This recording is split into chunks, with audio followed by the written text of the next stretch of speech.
अस्सलाम वालेकुम, welcome to my channel Najma studio. कैसे हैं आप सब लोग? उम्मीद करती हूँ सब खैरियत से होंगे। मुकम्मल नावल बरसात मोहब्बत की आपकी खिदमत में हाजिर है, जिसे लिखा है शबीना गुल ने। अगर आप मेरे चैनल पर नए हैं तो काइंडली चैनल को सब्सक्राइब करके कमेंट, लाइक और शेयर जरूर कीजिए। तो आइए नावल की तरफ चलते हैं। वो उसके लिए मोहब्बत थी, सरापा मोहब्बत, सरमा की नरम गरम धूप जैसी, जो तन मन को नरम सी तपीश से पिघला दे। जैसे मखमल सी घास जिस पर पांव धरे, सुकून का एहसास अंदर तक तरावट बख्श दे। ऐसी थी उसकी मोहब्बत। जैसे सख्त गर्मी में लौ के थपेड़ों को धकेल कर फैल जाने वाली हल्की खुनक हवा, जो अपने संग बादलों से कतरे खींच लाए और तपती जमीन पर फुहार की सूरत बरसा दे। बस इसी फुहार जैसी ठंडी खुशगवार और भीगी भीगी सी मोहब्बत और उसका तसव्वुर। जैसे कोई चौदहवीं रात में खिले आसमां तले शबनम में रची घास पर नंगे पांव चलता, चांद को तकता, मन ही मन में उससे हम कलाम हो। ऐसे में उसके चेहरे पर फैली आसूदगी और तमानियत जैसा था उसकी मोहब्बत का ख्याल, उसका तस्वुर। जैसे बहार में 400 खिले रंग बिरंगे फूल और फिजा में घुली उनकी मिली जुली महक में से हर फूल की खुशबू अलग करना मुहाल हो। ऐसे ही उसके लिए मुहाल था ये फैसला करना कि वो उससे क्यों मोहब्बत करता था। वो उसके लिए गुलाब की खिली कली थी, मगर किसी और के कोट में सजी हुई। बेहद मुनासिब सांचे में ढला मोम की सूरत सा सरापा, मुनासिब का दूध और मैदे में गुलाब घुली रंगत, पतले पतले दिलकश नकोश, बेहद घने मुलायम रेशमी चमकदार शहद रंगी बाल, शायर की तख्लीक जैसे नाजुक हाथ पांव, चेहरे पर कौसे खजा की मानित बिखरी मासूमियत, तरोताजगी और शादाबी। ये असावर नजुम जिसकी खूबसूरती और दिलकशी पर उसके अपने माँ बाप भी अंगश्त बदंदा रह जाते थे।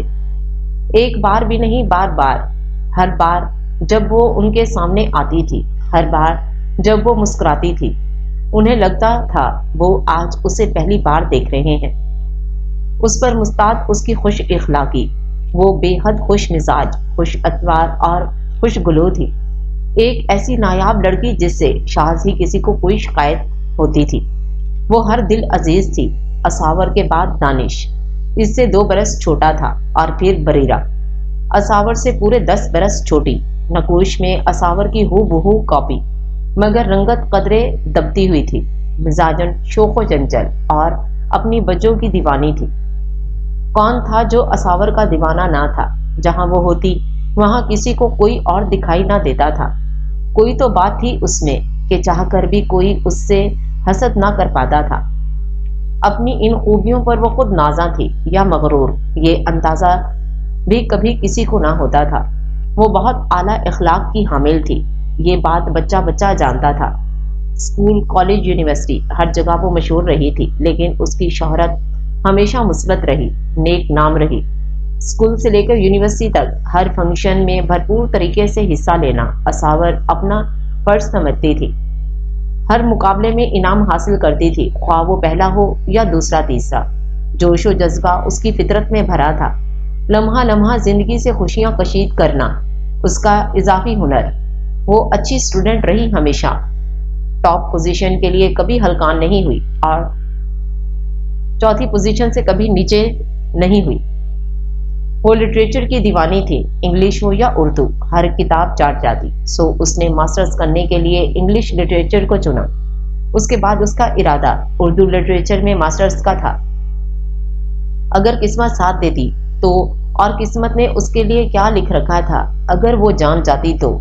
इंग्लिश लिटरेचर में मास्टर्स के बाद उसे अपने ही डिपार्टमेंट में लेक्चरशिप ऑफर हुई थी, जो उसके लिए एजाज की बात थी। वो अपने घर वालों के लिए यूं थी गोया फलक का सबसे दरख्शां सितारा, और उसके गिर्द बाकी सब जैसे सियारे जो उसके वजूद से रोशनी मुस्तार लेते थे तो जीते थे। सियारों का गरूर करना बनता नहीं, और सितारे को गरूर था नहीं।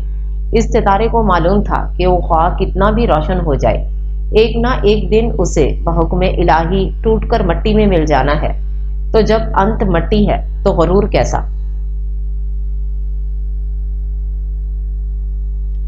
तख्लीक वो रब कायनात की थी तो गरूर भी उसी पर सजता है, ना कि बंदों पर। खुदा के अलावा अगर कोई गरूर और तकब्बुर को अपनी सिफ्त बनाने की कोशिश करे तो वो मलून ठहराया जाता है। इंसान की हकीकत जानकर भी अनजान बन जाता है और यहीं से खराबी का आगाज होता है। यहीं से दुनिया का भी आगाज हुआ था, यानी इब्लीस के गरूर से। आदम के लिए उसकी नखवत से तो अजल से क्या हुआ, अपना अहद इब्लीस ता अबद निभाएगा। निशाना आदम वो हवा ही है, मुख्तलिफ रूप में, मुख्तलिफ अवदवार में। और यहाँ जो रूप था, जो टारगेट था, वो थे नजम जहीर और आसिया नजम। जी हाँ, असावुर नजम के वालिदैन। बेटी हो अप्सरा और क्लोपत्रा तो माँ बाप भला किस मौका पर बिना गरूर जाहिर करते हैं। जी बिल्कुल, जब बात आती है मुनासिब रिश्ते की, नजम साहब को कोई भी रिश्ता अपनी शहजादी के शायाने शान न लगता था। रिश्ते तो उसके तभी आना शुरू हो गए थे जब वो महज मैट्रिक की तालबा थी। बड़ी नखवत और हकारत से वो जानने वालों को वो रिश्ते बता दिया करते थे, ये कहकर हमारे लेवल के मुताबिक तो नहीं है वो लोग, आप कहें तो मैं आपकी बेटी के लिए कह देता हूँ, आपको सूट करेगा वो रिश्ता, और जो किनात पसंद होते वो कबूल कर लेते, वरना मुंह बनाकर टाल जाते। यूं कई रिश्ते दूसरी फैमिलीज में ट्रांसफर होते रहे और नजुम साहब बेगम के साथ मिलकर महज़का उड़ाते रहे। भला हमारी शहजादी जैसी बेटी के काबिल था वो लड़का? हमारी असावर के लिए तो ऐसा लड़का आएगा कि लोग दंग रह जाएंगे। जिस रिश्ते का वो महज़का उड़ा रहे थे वो नजुम साहब के दोस्त के तवस्त से आया था। लड़का एटॉमिक एनर्जी में बहुत अच्छी पोस्ट पर फाइज था, आला तालीमी याफ्ता और खूबसूरत था। माली लिहाज से भी नजुम साहब के हम पल्ला थे, लेकिन और ये लेकिन ही तमाम मसलों की इब्तदा साबित होता है। अब पता नहीं ये लेकिन बिजाते खुद मसला है या इंसानी हर सीधी चीज को मसला बनाने का शौकीन है। बहरहाल नजुम साहब के एतराज की वजह उनका कुंबा था। वो लोग 4 भाई 4 बहनें थे। लड़का सबसे बड़ा था और बाकी बहन भाई गैर शादीशुदा और जेर तालीम थे। नजुम साहब की बात से मुत्तफिक होने के बावजूद आसिया बेगम को लगा किसी ने उनके दिल पर चुटकी काटी है। वो खुद एक मुख्तसर खानदान से थीं। 2 भाइयों रऊफ और मुनव्वर की इकलौती लाडली नाजों पली बहन, जबकि नजुम साहब का खानदान काफी बड़ा था। नजुम साहब सबसे बड़े थे और उनके बाद बिलतरतीब 2 भाई जैगम और अरकम और फिर 4 बहनें सईदा, शाहिदा, सादिया और नबीला। नजुम साहब ने भी बहन भाइयों की जिम्मेदारियां सारी उम्र निभाई थी, लेकिन बीवी तो पराई बेटी होती है, उसके लिए असूल व कवायद अलग होते हैं, लेकिन बस सुने जा रही थी। एक बार फिर शौहर के एतराज से मुत्तफिक होने के बावजूद उनका दिल लहू लहू हुआ था। आसिया बेगम दर्द को सब्र की मानिद निगल गईं। अपने जैसी जिंदगी वो भी बेटी को नहीं देना चाहती थी। फिर असावर की एक यूनिवर्सिटी फेलो ने अपने भाई का रिश्ता दिया। उनका खानदान मुख्तसर था, रिहाइश गांव की थी, सो दोनों बहनें तालीम के गर्ज से शहर में भाई के साथ रहती थी। वालिद बहुत बड़े जिम्मेदार थे। उसने यकीन दहानी करवाई कि भाई ने शादी करके बीवी को भी साथ ही रखना है, गांव नहीं भेजना। उसका बैकग्राउंड देहाती है, बेशक वो असावर को शहर में रखे, लेकिन हर गमी खुशी में गांव का ही रुख करना पड़ेगा। असावर को हमने नाजों में पाला है। नजुम साहब ये एतराज निकालते हुए एक बार फिर अपनी बीवी को फरामोश कर गए थे। बस तो फिर कोई काला और मोटा था, कोई साहिब जायदाद ना था, कोई कम पढ़ा लिखा था, किसी के सर पर जिम्मेदारियों का अंबार था, कोई बहू कमाने वाली मांगता था और कोई दीनदार था। यूं नखरे दिखाते दिखाते कीड़े निकालते निकालते सालों पे साल गुजरते रहे। उनके शानदार लाउंज में लगे कैलेंडर चेंज होते रहे, नए कैलेंडर लगकर पुराने रद्दी में जाते रहे। असावर तालीम मुकम्मल करके लेक्चरशिप में मसरूफ थी, साथ साथ एमए उर्दू की भी तैयारी करती रही। जॉब के साथ साथ उर्दू में भी मास्टर्स कर लिया, ग्रेड बढ़ गया, प्रमोशन हुई। आइडियल रिश्ते के इंतजार में तरक्की की मनाजिल अबूर करते करते वो 28 बरस की हो गई। तब उसके केक पर लगी 28 के हिंसे वाली मोमबत्ती पर जलता नन्हा सा शोला नजुम साहब और आसिया बेगम को दिल पर भड़कते अलाव जैसा महसूस हुआ और वो ख्वाब गफलत से जागे। दानिश 26 और बरीरा 18 बरस की हो चुकी थी। बरीरा की दबती रंगत नौजवानी के जौबन पर चमकते दमकते निगाहों को खीरा करते सोने जैसी हो चली थी। اس سے پہلے کہ اساور کی رنگت میں کھلے گلاب مرجھا کر سیاہ پڑ جاتے اور لوگ گلابوں کے زیور پر سونے کے زیور کو ترجیح دینے لگ جاتے، انہیں حتمی فیصلہ کرنا تھا، اور اب ایسا ہونے بھی لگا تھا۔ اب محفل کی روح رواں بریرہ بنتی جا رہی تھی۔ جہاں پہلے اساور کے آگے کسی کو کوئی نظر نہیں آتا تھا، وہاں اب بریرہ نظر آنے لگی تھی۔ بیٹیوں کے ماؤں کے مرکز نگاہ بھی اب اساور نہیں بریرہ ہوتی تھی۔ وہ اس کے لیے سائبان تھا، وہ سائبان جس میں جا بجا بڑے بڑے چھید ہوں، ایسے چھید جو نہ دھوپ کی تمازت سے بچا سکیں اور نہ ہی طوفان کے تھپیڑوں کے آگے ڈھال بن سکیں۔ وہ ایسا ساتھی تھا جو ساتھ ہی نہ تھا اور الگ بھی نہ تھا۔ وہ اس کی پوری زندگی تھا، لیکن ایسی زندگی جو تپتی دوپہروں میں لو کے تھپیڑوں کی مانند سلوک کرے، سرما کی شدید خنکی سے خشک ہو کر پھٹ جانے والی بدنما ہوتی جلد کی جیسی زندگی تھا۔ وہ شخص جو صرف تکلیف پہنچائے، شدید گرمی میں حبس میں تڑپتے جسم کی مانند، ایسا تھا اس کا تعلق اس بے مہر شخص سے، لگدگ صحرا میں اڑتی دھول کے بگولوں جیسا، جو نہ بیٹھے اور نہ تھمے، بس آنکھوں میں ریت بھر کر اشک بہار کیے رکھے۔ ایسا ہی تھا ان دونوں کا ربط، خزاں رسیدہ پتے جیسا، ایک قدم غلط پڑا اور کڑچ چرا کر قدم پھونک پھونک کر رکھے جانے والے قدموں جیسا تعلق، تاریک ہولناک اندھیری رات جیسا۔ وہ اس کا ہم سفر تھا، مگر اس سے ہم نوائی نہ تھی۔ لوگ دین سے ایسے دور بھاگتے ہیں جیسے کوئی خون خوار جانور دیکھ کر بھاگتا ہے۔ استغفر اللہ، ہم کون سا بہت زیادہ دیندار ہیں، اللہ معاف کرے، بس لنگڑے لولے سے قدم اٹھاتے ہیں، من مرضی کے چند احکامات پر عمل کرتے ہیں، ذرا پردہ کر لیتے ہیں، اور بس اس پاک ذات نے اسی پر ایسا رتبہ بنا دیا کہ لوگ ہمیں اللہ والے سمجھنے لگے، ہمارے ماحول کو گھٹن زدہ اور ہماری اقدار کو انتہائی پسندی شمار کرنے لگے۔ ایسے میں بھلا وہ ہمیں بیٹی کیوں دینے لگے؟ سمرا، حقیقت پسندی سے کام لینا چاہیے، سعدیہ بیگم اپنی بڑی بیٹی سمرا کو سمجھا رہی تھی۔ لیکن امی، مجھے نہیں لگتا کہ اساور بجو کے سوچ ایسی ہو سکتی ہے، وہ بہت مختلف نیچر کی ہیں۔ آسیہ مامی خود ایسی سوچ رکھتی ہیں، اگر بجو سے الگ سے پوچھا جائے تو سعدیہ بیگم نے اس کی بات پوری نہیں ہونے دی۔ نہیں سمرا، ایسا کرنے کا سوچنا بھی مت، رشتے ناطے کانچ کی مانند ہوتے ہیں، دیکھنے میں شفاف، بے داغ اور خوبصورت، لیکن انہیں برتنے میں احتیاط لازم ہے، ورنہ کرسیاں جڑتی نہیں ہیں، زخم خوردہ کر دیتی ہیں۔ عمر کا جہاں جوڑ اللہ پاک نے بنایا ہے، میری دعا ہے وہی اسے سامنے لانے کا سبب آسانی کے ساتھ پیدا کرے۔ وہ قطعیت سے کہتے اٹھ کھڑی ہوئی اور وضو کے لیے واش بیسن کی طرف بڑھ گئیں، جو لانچ کے ایک کونے میں نصب تھا۔ سمرا غائب دماغی سے انہیں دیکھتی رہی۔ عمر شہزاد احمد ان کا پیارا راج دلارا اکلوتا بیٹا تھا، ایک مشہور ٹیکسٹائل مل میں انجینئر کے عہدے پر فائز تھا۔ سمرا بریرہ کی ہم عمر تھی اور سیکنڈ ایئر کی طالبہ تھی۔ اس کے بعد نمرا میٹرک میں اور ہمرا 7th کلاس میں۔ آسیہ ان کی بڑی بھابھی، ان کی سیکنڈ کزن بھی دبتی تھی۔ سعدیہ کی نندیں نجمہ اور سلمہ آسیہ کی بھابیاں بھی تھیں۔ نجمہ کے شوہر رؤف اور سلمہ کے شوہر منور تھے۔ آسیہ لوگ بس 3 بہن بھائی تھے، جبکہ شہزاد صاحب 3 بھائی اور 3 بہنیں تھیں۔ سعدیہ بھی گھر کی بڑی بھابھی تھیں۔ شہزاد صاحب کے بعد نجمہ، پھر سلمہ، پھر سمیہ اور آخر میں بھائی خالد اور شاہد تھے۔ سب کی شادیاں خاندان ہی میں ہوئی تھیں، یوں سب کے ددھیال ننھیال ملے جلے تھے۔ نجمہ اور سلمہ نے بھی اپنے اپنے بیٹوں کے رشتے اساور کے لیے دیے تھے، انہیں بھی صاف انکار کا سامنا کرنا پڑا تھا۔ نجم صاحب بیٹی اپنے سے بھی اونچے خاندان میں دینا چاہتے تھے، ان کے نزدیک ان کی خواہش جائز تھی، لیکن بہن بھائیوں کا خلوص انمول ہوتا ہے، ان کی نخوت نے سب کا دل دکھایا تھا۔ پھر دونوں بہنوں نے اپنے اپنے بیٹوں کے رشتے سمرا کے لیے پیش کر دیے۔ بڑے بیٹے سمرا کے جوڑ کے نہ تھے، سو شہزاد صاحب نے سلمہ کے دوسرے نمبر کے بیٹے احمر کے لیے سمرا کا رشتہ دے دیا۔ نجمہ سلمہ آپس میں دیورانی جیٹھانی تھیں اور ان کا ایکا مثالی تھا۔ شہزاد صاحب کی سلمہ سے زیادہ بنتی تھی، اس لیے انہوں نے اسے ہی رشتہ دیا، جس پر نجمہ نے بالکل برا نہیں منایا۔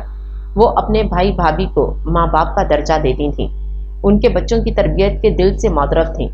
سعدیہ بیگم خاندان میں کسی بھی تقریب میں جاتی ان کا سر ڈھکا رہتا تھا، اسی طرح ان کی بیٹیوں کے سر پر جمع اسکارف کبھی ڈھیلا نہیں پڑتا تھا۔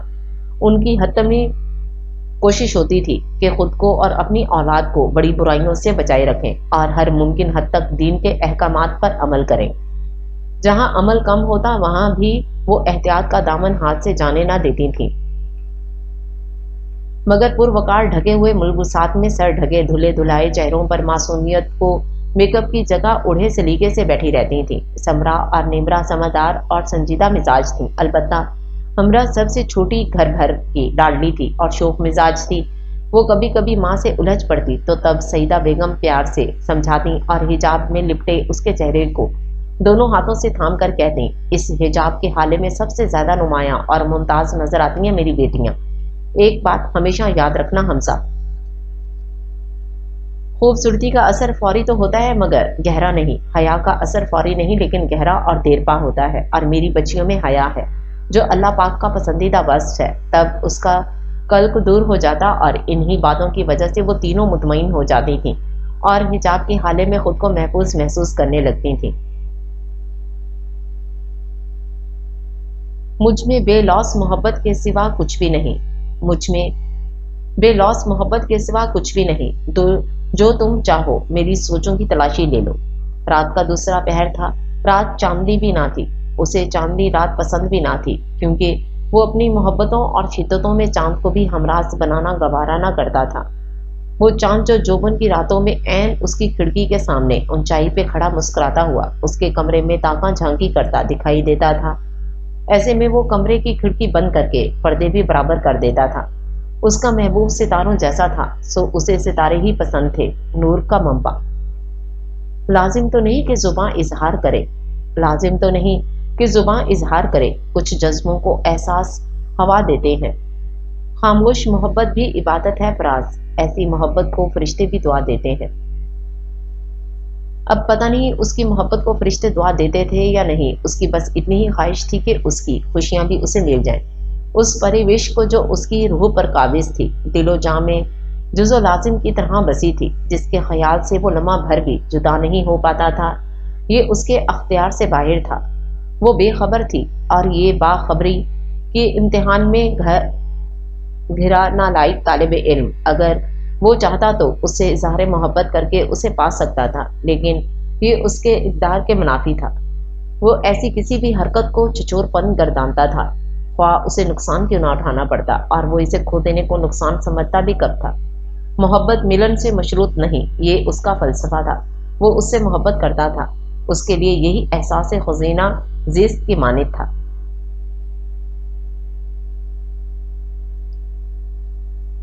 نجمہ اور سلمہ ابھی ابھی رخصت ہوئی تھیں، بریرہ اور اساور گیٹ تک ان کے ساتھ گئی تھیں۔ آسیہ بیگم میں ہمت ہی نہ تھی۔ لاؤنج کے سینٹر ٹیبل پر چمکیلے خوبصورت نیلے ریپر میں لپٹا وہ 1 کلو مٹھائی کا ڈبہ انہیں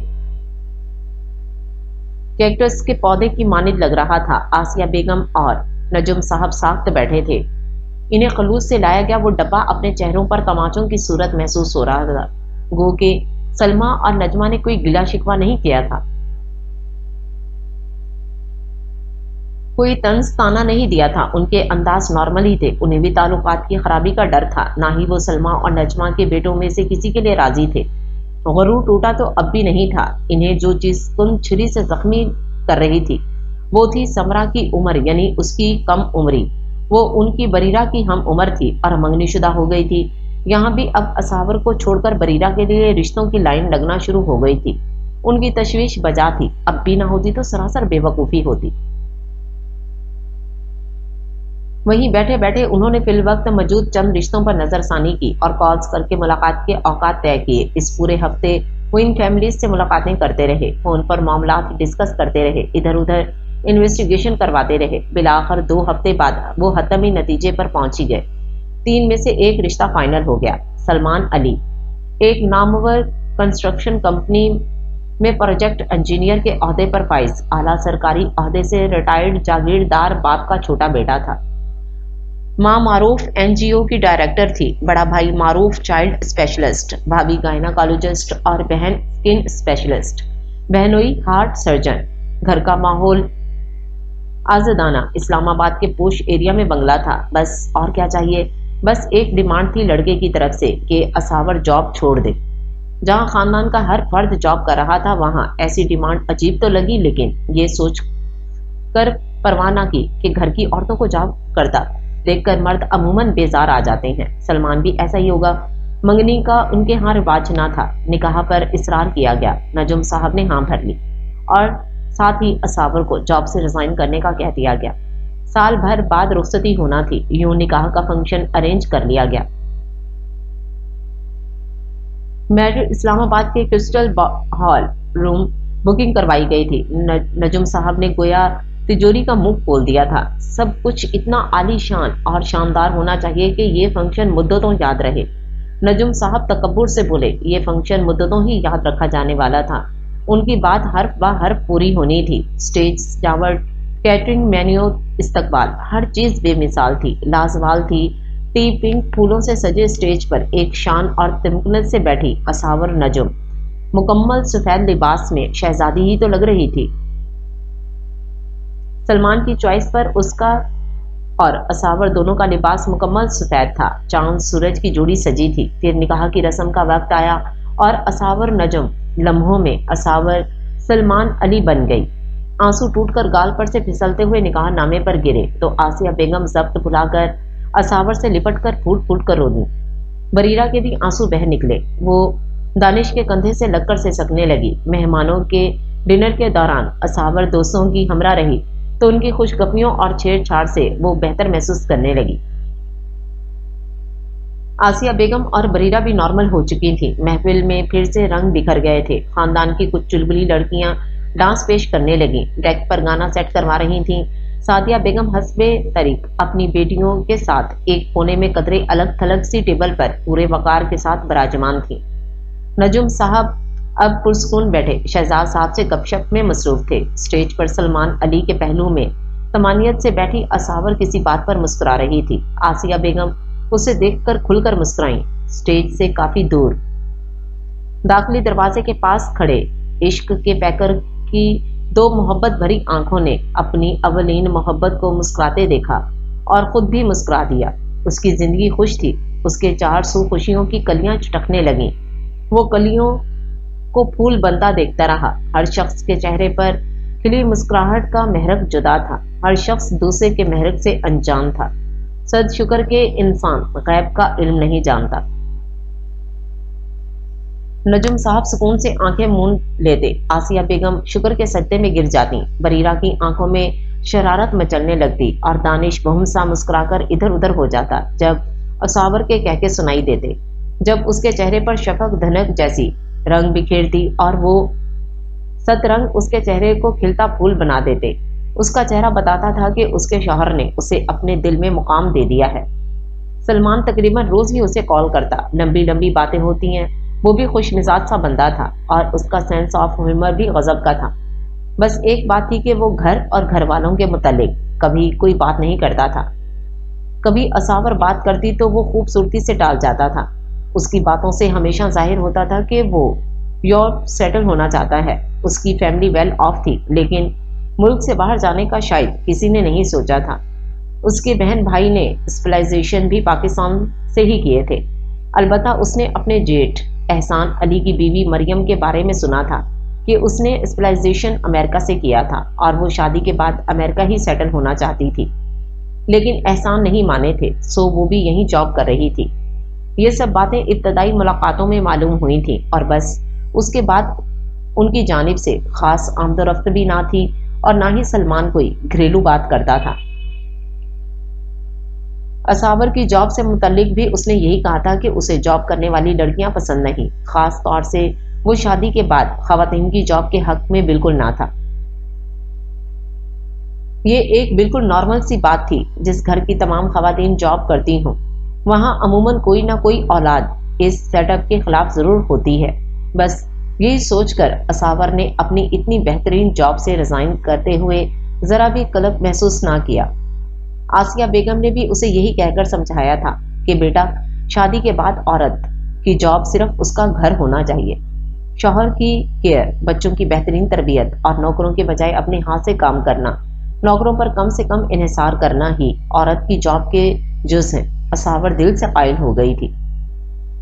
اصابر اور سلمان کی اچھی انڈرسٹینڈنگ ہو گئی تھی. اب وہ اکثر دن میں کئی بار کال کر لیتا تھا. البتہ نکاح کے بعد سے نہ تو ان کے گھر سے کوئی اصابر کے گھر آیا تھا اور نہ ہی سلمان نے کبھی ساس سسر یا سالے سالی سے بات کرنے کی کوشش کی تھی. وہ دونوں بس ایک دوسرے میں ہی خوش اور مگن تھے. نکاح بلا شبہ ایک مضبوط بندھن ہے. منگنی کا رشتہ ہوتا تو آسیہ بیگم تشویش کا شکار ہوتی، لیکن اب وہ بھی مطمئن تھی. انہی سکون بھرے روز و شب میں بریرہ کے لیے ایک انتہائی بہترین پرپوزل آیا. مسعود لغاری مشہور انڈسٹریلسٹ تھے اور ان کی وائف مسز شاہانہ. مسعود کا اسلام آباد میں ذاتی پارلر تھا جس کا بڑا نام اور رتبہ تھا. شاہانہ بھی عام پارلر آنرز کی طرح پرسنالٹی کے برعکس انتہائی ڈیسنٹ، ویل ڈریسڈ اور سوبر خاتون تھی، اور ان کے چہرے پر انتہائی نیچرل میک اپ ہما وقت رہتا تھا. اور ان کے 2 ہی بچے تھے. بڑی بیٹی رامین ایم فل سائیکولوجی تھی اور شادی کے بعد شوہر کی ہمراہ کینیڈا سیٹل تھی. اکلوتا بیٹا اسفندیار لغاری کی سافٹ ویئر انجینئر تھا. یہ پوری فیملی کینیڈین نیشنل تھی اور اس لیے اسفندیار اور رامین کی تعلیم بیرون ملک ہی ہوئی تھی. اسفندیار کا اپنا سافٹ ویئر ہاؤس تھا. بریرہ سے اسفندیار کی عمر کا فرق واضح تھا، لیکن سوچ بچار اور تحقیقات کے بعد نجم صاحب اتنے مطمئن ہوئے کہ یہ فرق نظر انداز کر دیا گیا. بریرہ محض انٹر کی اسٹوڈنٹ تھی. اسفندیار کی فیملی میں سبھی اعلیٰ تعلیمی یافتہ تھے. اس عذر پر شاہانہ بیگم نے وعدہ کیا کہ وہ لوگ خود بریرہ کو اعلیٰ تعلیم دلوانے میں بھرپور تعاون کریں گے. اس معاملے میں اسفندیار بھی ہم خیال تھا. انہیں بریرہ اس قدر پسند آ گئی تھی کہ وہ ہر عذر کو چٹکیوں میں اڑا رہی تھیں. یوں اصاور کے نکاح کے ٹھیک 6 ماہ بعد بریرہ کبھی نکاح کی تاریخ رکھ دی گئی اور رخصتی دونوں بہنوں کی ایک ساتھ ہونا طے پائی تھی.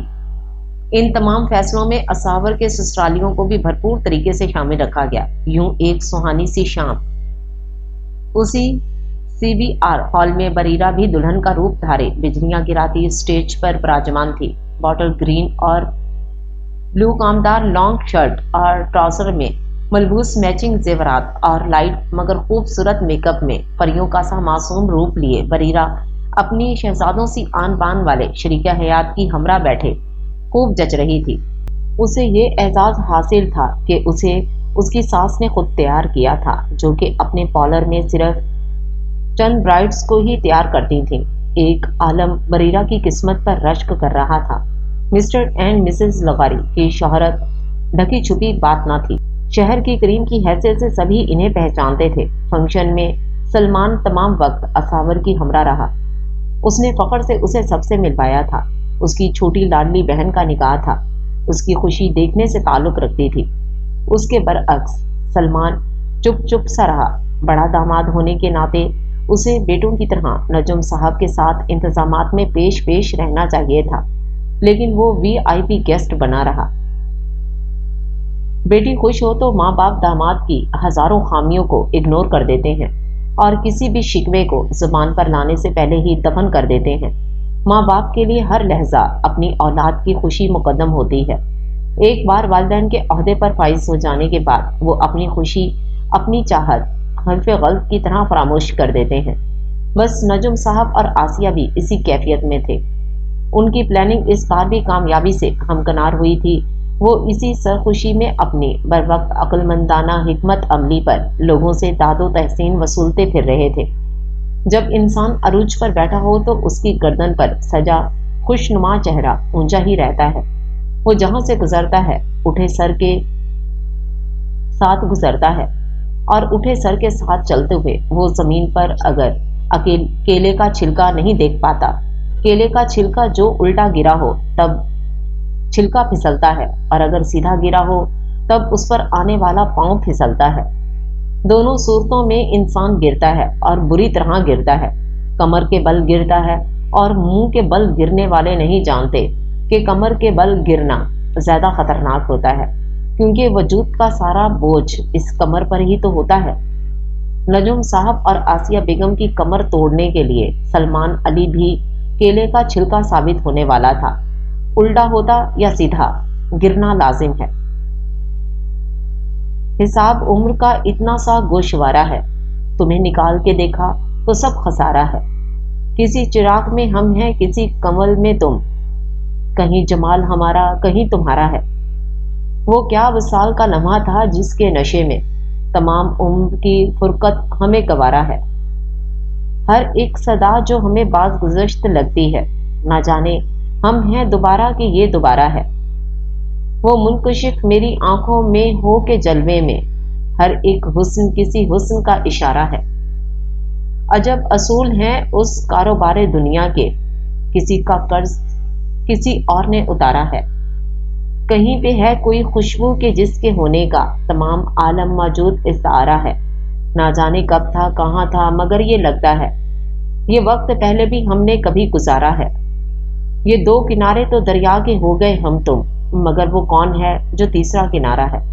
وہ اپنی روزمرہ کے جنون میں مگن تھا، روز ڈائری لکھنا، روز اپنی جذبات کی ترجمانی کرتے اشعار ڈھونڈنا، انہیں ڈائری میں رقم کرنا، اس کے نام لکھنا اور لکھتے ہی جانا۔ شاید کبھی اس ماہرو مہاجبین کو یہ سب شدتیں دکھانے کا موقع مل ہی جائے، شاید کبھی وہ اس کے دل کے ساتھ ساتھ اس کی دنیا میں بھی رنگینی بکھرانے آ ہی جائے۔ بس وہ ایسا ہی تھا، اپنے ہی جذبوں میں کنات پسند، بے لوث۔ بریرہ کے نکاح کے بعد سے اصاور کو سلمان کے بدلے بدلے انداز کھٹک رہے تھے۔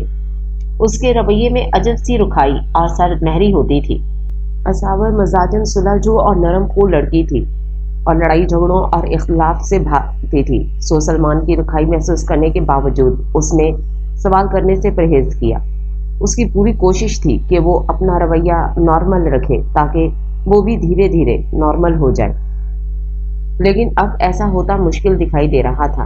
پھر بھی بلی تھیلے سے باہر آ ہی گئی۔ اس روز بھی دوپہر کو وہ لنچ کے بعد آرام کے غرض سے کمرے میں آئی تھی جب سلمان کی کال آئی۔ بیڈ پر نیم دراز وہ اس سے گپ شپ میں مگن ہو گئی۔ باتوں باتوں میں بریرہ کے سسرال کا تذکرہ آیا تو سلمان بھڑک اٹھا۔ بڑی اونچی جگہ ہاتھ مارا ہے تم لوگوں نے، مانتا ہوں بڑے لوگ ملے ہیں تمہاری بہن کو، لیکن اب تم لوگ ہر وقت اسی کا راگ الاپتے رہو گے کیا؟ اس کی تذلیل بھرے انداز پر اصاور دنگ ہی تو رہ گئی تھی۔ چند لمحے وہ کچھ بول ہی نہیں سکی، پھر مشکل سے خود کو نارمل کیا اور قصدن ہلکا پھلکا انداز اپنایا۔ تو آپ کوئی کسی سے کم ہے کیا؟ اس نے جان بوجھ کر دل برانہ انداز اپنایا اور مزید بولی، اچھا ہے نا بریرہ کو ایسا بندہ ملا، ورنہ ہمارا کپل دیکھ دیکھ بریرہ خوامخواہ جیلس فیل کرتی رہتی۔ محض سلمان کو نارمل کرنے کی خاطر وہ ایسی اوچھی بات کہہ گئی، ورنہ سب جانتے تھے کہ بریرہ بہن پر جان دیتی ہے۔ تو کیا اب تم حسد محسوس نہیں کرتی بریرہ سے؟ کچھ بری طرح سے چبھا تھا اصاور کو۔ وہ پھر ضبط سے پی گئی۔ کیا ہو گیا ہے آپ کو سلمان؟ آپ اپنا موازنہ اسفند یار سے کیوں کر رہے ہیں؟ میرے لیے آپ سے بڑھ کر دنیا میں کوئی شخص نہیں۔ اس کی بات کی صداقت میں 1% بھی شک کی گنجائش نہ تھی، لیکن وہ جانتی نہیں تھی کہ ابھی مزید اسے کیا کیا بھگتنا ہے۔ نکاح والے روز جیسے تم کھلی پڑ رہی تھی، اس کا تعارف کرواتے وقت تمہارے انداز میں جو فخر و غرور تھا، اصاور صاحبہ میں اندھا نہیں ہوں، اتنا خوش تو تم میرے ساتھ کبھی نہیں ہوئی۔ وہ منجمد ہو گئی۔ یہ سب کچھ ٹھیک سے چلتے چلتے اچانک غلط کیوں ہونے لگا تھا، اس کی سمجھ سے بالاتر تھا۔ بہت مشکل سے ہمت مجتمع کر کے جب وہ بولی تو اس کی آواز بھیگی بھیگی سی تھی۔ آپ غلط سوچ رہے ہیں سلمان، وہ میری چھوٹی لاڈلی بہن ہے، اس کے حوالے سے اسفندیار بھی میرے لیے دانش جیسا۔ سلمان تیزی سے اس کی بات کاٹی، اسفندیار نہ تو دانش جیسا ہے نہ وہ دانش ہے، وہ تمہارا بہنوئی ہے اور نہ محرم ہے تمہارے لیے۔ نہ محرم؟ اصاور نے تعجب سے موبائل کان سے ہٹا کر اسے گھورا۔ یہ لفظ اس شخص کے منہ سے کچھ اجنبی سا لگ رہا تھا جس کا خاندان پاکستان میں ہی لندن امریکہ کا کلچر لے کر چلتا تھا۔ اسے یہ لفظ عجیب لگنے کی دوسری وجہ یہ تھی کہ دین ان کے خاندان کے لیے بھی نماز روزہ زکوٰۃ سے آگے کچھ بھی نہ تھا، لیکن ناجائز وکالت کے وقت دین وہ آخری کیل جیسا حربہ ہوتا ہے جو دنیا دار لوگ آزماتے ہیں اور بڑی ڈھیڑ قسم کی بے شرمی سے آزماتے ہیں۔ اپنی بات کو مدد کرنے کے لیے اس قدر تم اب تک مجھ سے بھی فرینک نہیں ہوئی جتنا تم اسفند یار سے فری ہو رہی تھی۔ میں جو تمہارا شوہر ہوں، تمہاری وفاؤں کا اصل حقدار۔ سلمان، اصاور چیخی، میری وفاؤں پہ شک کر کے مجھے میری ہی نظروں میں مت گنائیں، میرے لیے آپ سے بڑھ کر کوئی نہیں۔ आपको कैसे यकीन दिलाऊं? बेबसी से वो रो पड़ी। दानिशवर कहते हैं कि जो आपका दोस्त है उसे आपकी वजाहत की जरूरत नहीं, और जो दुश्मन है वो कभी आपकी वजाहतों का एतबार नहीं करेगा। वो सलमान को किस कैटेगरी में डाल दी? ये हमारा अलमिया है कि आजकल सबसे ज्यादा वजाहतें हमें अपनों को ही देनी पड़ती हैं। वो रो रही थी और सलमान एतबार नहीं कर रहा था। अभी उसे एक लंबा अरसा वजाहतें देनी थी। अब ये रोना धोना बंद करो, और ये बात याद रखना कि मुझे तुम्हारा यूं हर किसी से फ्री होना कतई पसंद नहीं। सलमान का अंदाज बेलचक और दो टोक था। असावर के आंसू यकलख्त थम गए। वो हाथ से चेहरा रगड़कर बेतासुर लहजे में बोली, ठीक है, आइंदा ऐसा नहीं होगा। चंद एक बातों के बाद सलमान ने फोन बंद कर दिया। असावर कितनी ही देर इसी तरह बैठी रही, सोचती रही। उसने खुद को बहलाने के लिए तावीलें घड़ लीं। कोई बात नहीं, कुछ मर्द ऐसे होते हैं, अपने करीबी रिश्तों के हवाले से अजहद पॉजेसिव। मैं आइंदा एहतियात से चलूं तो इनकी शिकायत दूर हो सकती हैं। वो असावर थी, बहल सकती थी, लेकिन मद्दे मुकाबिल सलमान अली था।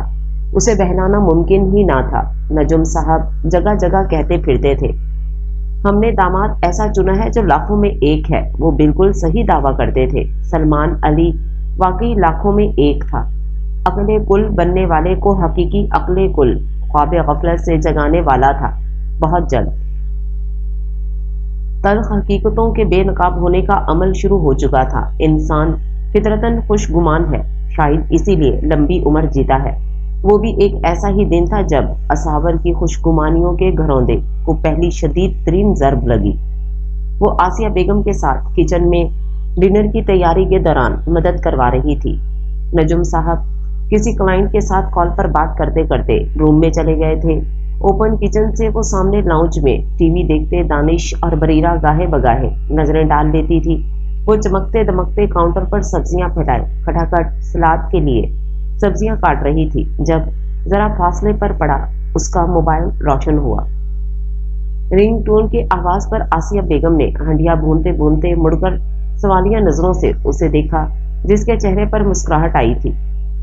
अम्मी जस्ट वेट, सुमैया की कॉल है, मैं आती हूँ, वो कहते हुए किचन टॉवल से हाथ पोंछती मोबाइल उठाकर कमरे की जानिब बढ़ गई। आसिया बेगम ने सलाद के लिए बरीरा को बुला लिया। वो जानती थी सुमैया उसकी बेस्ट फ्रेंड थी और 2 साल कबल ही उसकी शादी हुई थी। वो सख्त गिर ससुराल में परेशान रहा करती थी, तो कभी कभी असावर से बात करके दिल हल्का कर लिया करती थी। आसिया बेगम को वो जाती तौर पर बेहद पसंद थी। बेहद सुलझी हुई लड़की थी। अगर दानिश से बड़ी ना होती तो वो जरूर उसे बहू बना लेती। इस वक्त भी वो परेशान ही थी, इसलिए असावर को कॉल की थी। उससे बात करते करते असावर अपने कमरे में जाकर बेड पर नींद तराश हो गई। करीबन 10 मिनट गुजरे होंगे जब कॉल वेटिंग बेप बजने लगी। असावर ने मोबाइल कान से हटाकर देखा, सलमान कॉलिंग। वो मुतवज्जिब सी हो गई, लेकिन सुमैया को बीच में टोकना उसे बिल्कुल मुनासिब नहीं लगा। तो उसने सोचा कि सलमान कॉल को वेटिंग पे देख के खुद ही इंतजार कर लेगा, मगर ये उसकी खाम ख्याली साबित हुई थी। सलमान ने कॉल करना तर्क नहीं किया। उसने सुमैया से माजरत करके सलमान की कॉल ली। और किससे बात कर रही थी जो मेरी कॉल्स को इग्नोर करती रही हो तुम? उसके अंदाज में रचे बसे शक ने असावर को सांप की तरह डसा। वो सोच भी नहीं सकती थी कि वो इस नहज पर आ जाएगा। उसने लाख वजाहतें दी मगर वो कायल नहीं हुआ। 6 माह जान छिड़कने वाले मोहब्बत भरे शौहर का रोल प्ले करते करते यक वो पैंतरा बदल कर रवायती शौहराना हाकमियत दिखाने लगा था। ये काया पलट असावर की समझ से बाहर थी। वो शेर की तरह धाड़ रहा था। एक बात कान खोल कर सुन लो, अपनी ये दर्जन भर दोस्तियां खत्म करो। मुझे ये फजूल बिल्कुल पसंद नहीं। शादी के बाद तुम्हारे तमाम रवाबित खत्म, ख्वाह वो दोस्त हो या रिश्तेदार। मैं कल ही तुम्हें नई सिम भिजवा दूंगा, उसमें सिर्फ और सिर्फ मेरा नंबर होना चाहिए, समझी तुम? सिर्फ मेरा नंबर। वो समझ गई। गुड। मर्दाना अना को तस्कीन मिली थी। निस्वानी पंदार को ठेस लगी थी। अगले दिन नई सिम पहुंच गई। उसने उसमें सलमान और अपने घर वालों के नंबर्स सेव करके पुरानी सिम तोड़कर फेंक दी। अगर वो इस चीज से खुश होता था तो असावर के नजदीक ये बुरा सौदा ना था, लेकिन अगर वो खुश हो भी जाता तो اس کے اعتراضات کی فہرست طویل ہوتی جا رہی تھی۔ وہ جواب دیتی تو بھی پھنستی، چپ رہتی تب بھی وہ بھڑکتا، بس وہ مہربا لب سہتی جا رہی تھی۔ اس نے کسی کو اس معاملے کی بھنک نہیں پڑنے دی تھی۔ وہ خود کو اپنے طفیل تسلیوں سے بہلا رہی تھی کہ رخصتی کے بعد سب ٹھیک ہو جائے گا، لیکن ہر گزرتے دن کے ساتھ حالات بگڑتے ہی جا رہے تھے۔ انہی دنوں دانش کو ACCA مکمل کرتے ہی لاہور میں جاب آفر ہوئی۔ آفرز اسلام آباد کی بھی تھیں، لیکن لاہور والی آفر بے حد پرکشش تھی۔ گھر والوں سے بے حد اٹیچمنٹ کے باوجود اسے یہ آفر قبول کرنا تھی۔ یہ کیریئر کا معاملہ تھا۔ سب نے دل پر پتھر رکھ کر اسے دعاؤں کے سنگ رخصت کیا تھا، لیکن اسے جذباتی طور پر ایڈجسٹ کرنے کے لیے وقت درکار تھا۔ جاب کے بعد جو ہی وہ فارغ ہوتا، گھر فون کرتا، ایک فرد سے بات کرتا، کبھی اسکائپ پر بلا لیتا۔ وہ اصاور سے بہت اٹیچ تھا، دونوں ایک دوسرے کی کمی بری طرح محسوس کرتے تھے۔ اس روز بھی معمول کے مطابق سب سے بات کرنے کے بعد اس نے اصاور کو دوبارہ اس کے موبائل پر کال کی۔ انہیں بات کرتے بمشکل 5 منٹ گزرے ہوں گے کہ بیچ میں سلمان کی کال آنے لگی۔ اس نے بے پناہ کوفت محسوس کرتے ہوئے دانش کو کال بیک کرنے کو کہا اور سلمان کی کال وصول کی۔ دوسری طرف وہ بھرا بیٹھا تھا۔ تمہیں عزت کی زبان راست نہیں آتی؟ جب میں نے بکواس کی تھی کہ یہ نمبر کسی کو نہیں دینا تو کسی کو نہیں دیا۔ یہ دانش کی کال تھی۔ وہ لاہور چلا گیا ہے تو ہمیں ایک بار پھر اس کی بات پوری نہیں ہوئی۔ ٹو ہیل ود، جب میں نے کہہ دیا کہ کوئی نہیں، کیا مجھے ہر روز نئے سرے سے قواعد و قوانین دہرانے پڑیں گے؟ آپ ایک ہی بار تفصیل سے تمام قواعد و قوانین کلیئر کر دیں، بہتر ہوگا۔ پہلی بار اس کے لہجے میں تلخی جھلکی۔ تو ٹھیک ہے، پھر سنو۔ نہ کوئی دوستیاں، نہ کوئی تعلق داریاں، تمہارا تعلق صرف مجھ سے ہے، اور رخصتی کے بعد تمہارا موبائل بھی ختم۔ گھر والوں سے جب مجھے ضرورت محسوس ہوئی تو خود بات کروا دیا کروں گا۔ ملنے کے لیے بھی تم نہیں جاؤ گی، وہ لوگ آیا کریں گے۔ چند گھنٹے گزار کر واپس، اور میکے میں رات رہنے کا تو بھول ہی جانا۔ مجھے عورت گھر میں اچھی لگتی ہے۔ نو آؤٹنگ، نو ہوٹلنگ، نو شاپنگ۔ تمہاری ضرورت کی ہر چیز تمہیں گھر پر مل جایا کرے گی۔ مجھے تمہارا آوارہ عورتوں کی طرح باہر پھرنا بالکل پسند نہیں۔ اصاور کا دل کٹ کٹ کر خون ہو رہا تھا۔ وہ بیٹھے بیٹھے فریز ہو گئی تھی۔ شدید خواہش کے باوجود وہ یہ جملہ لبوں پہ لانے سے قاصر تھی کہ تمہاری ماں، بہن، بھابھی کیا سب آوارہ عورتیں ہیں؟ اس وقت اس کا صرف دماغ کام کر رہا تھا، جسم جیسے مفلوج ہو چکا تھا۔ ابھی سوچ لو، اختلاف ہے تو ابھی فیصلہ کر دیتا ہوں۔ اس جملے میں پنہا دھمکی نے اصاور کی ریڑھ کی ہڈی میں سنسنی بھر دی۔ نہیں، ٹھیک ہے، آپ کو آئندہ شکایت نہیں ہوگی۔ گڈ۔ کیا میری ساری عمر اسی ڈکٹیشن پر گزرے گی؟ کیا یہ سب اب تک کی پرتعش سہل زندگی گزارنے کی سزا ہے؟ کیا یہ میرے ماں باپ کے تکبر کی سزا ہے؟ سوچتے سوچتے اس کی آنکھوں سے پانی کا ایک قطرہ ٹپکا، اور پھر وہ پتلی سی لکیر کی صورت اس کے گال پہ تیرتا ہوا تھوڑی پہ جا رکا۔ اگلی لکیر کے اس قطرے تک پہنچنے پر وہ لڑھک کر اس کی گود میں جا گرا، اور بھی قطاریں بنتی جا رہی تھیں۔ اسے کچھ خبر نہ تھی۔ اس نے کبھی خواب میں بھی نہ سوچا تھا کہ زندگی اسے ایسے بھیانک موڑ پر لا کھڑا کرے گی جہاں آگے کنواں پیچھے کھائی والا معاملہ ہوگا، جب نہ زخموں پر لگانے کے مرہم ملے گا اور نہ ہی پیاس بجھانے کو پانی۔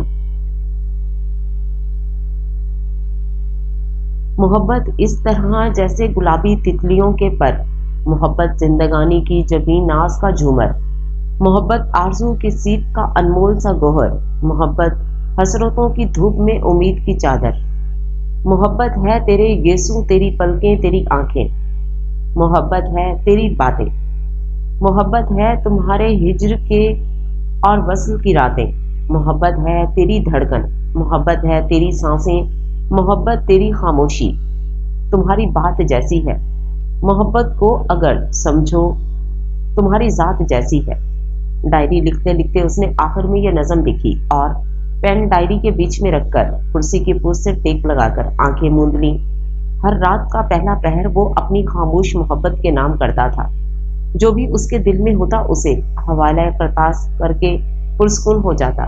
کئی سال گزر گئے تھے اور ڈائریاں بھری پڑی تھیں اس کے دل کی حقائقوں سے۔ कई सालों से वो सिर्फ डायरी के को हमराज बनाए बैठा था। अगर वो सारा मवाद जमा करता तो उसकी खामोश मोहब्बत पर एक बेहद दिल फरेब नावल तख्लीक हो सकता था। वो खुद भी अपनी इस सोच पर हंस देता था।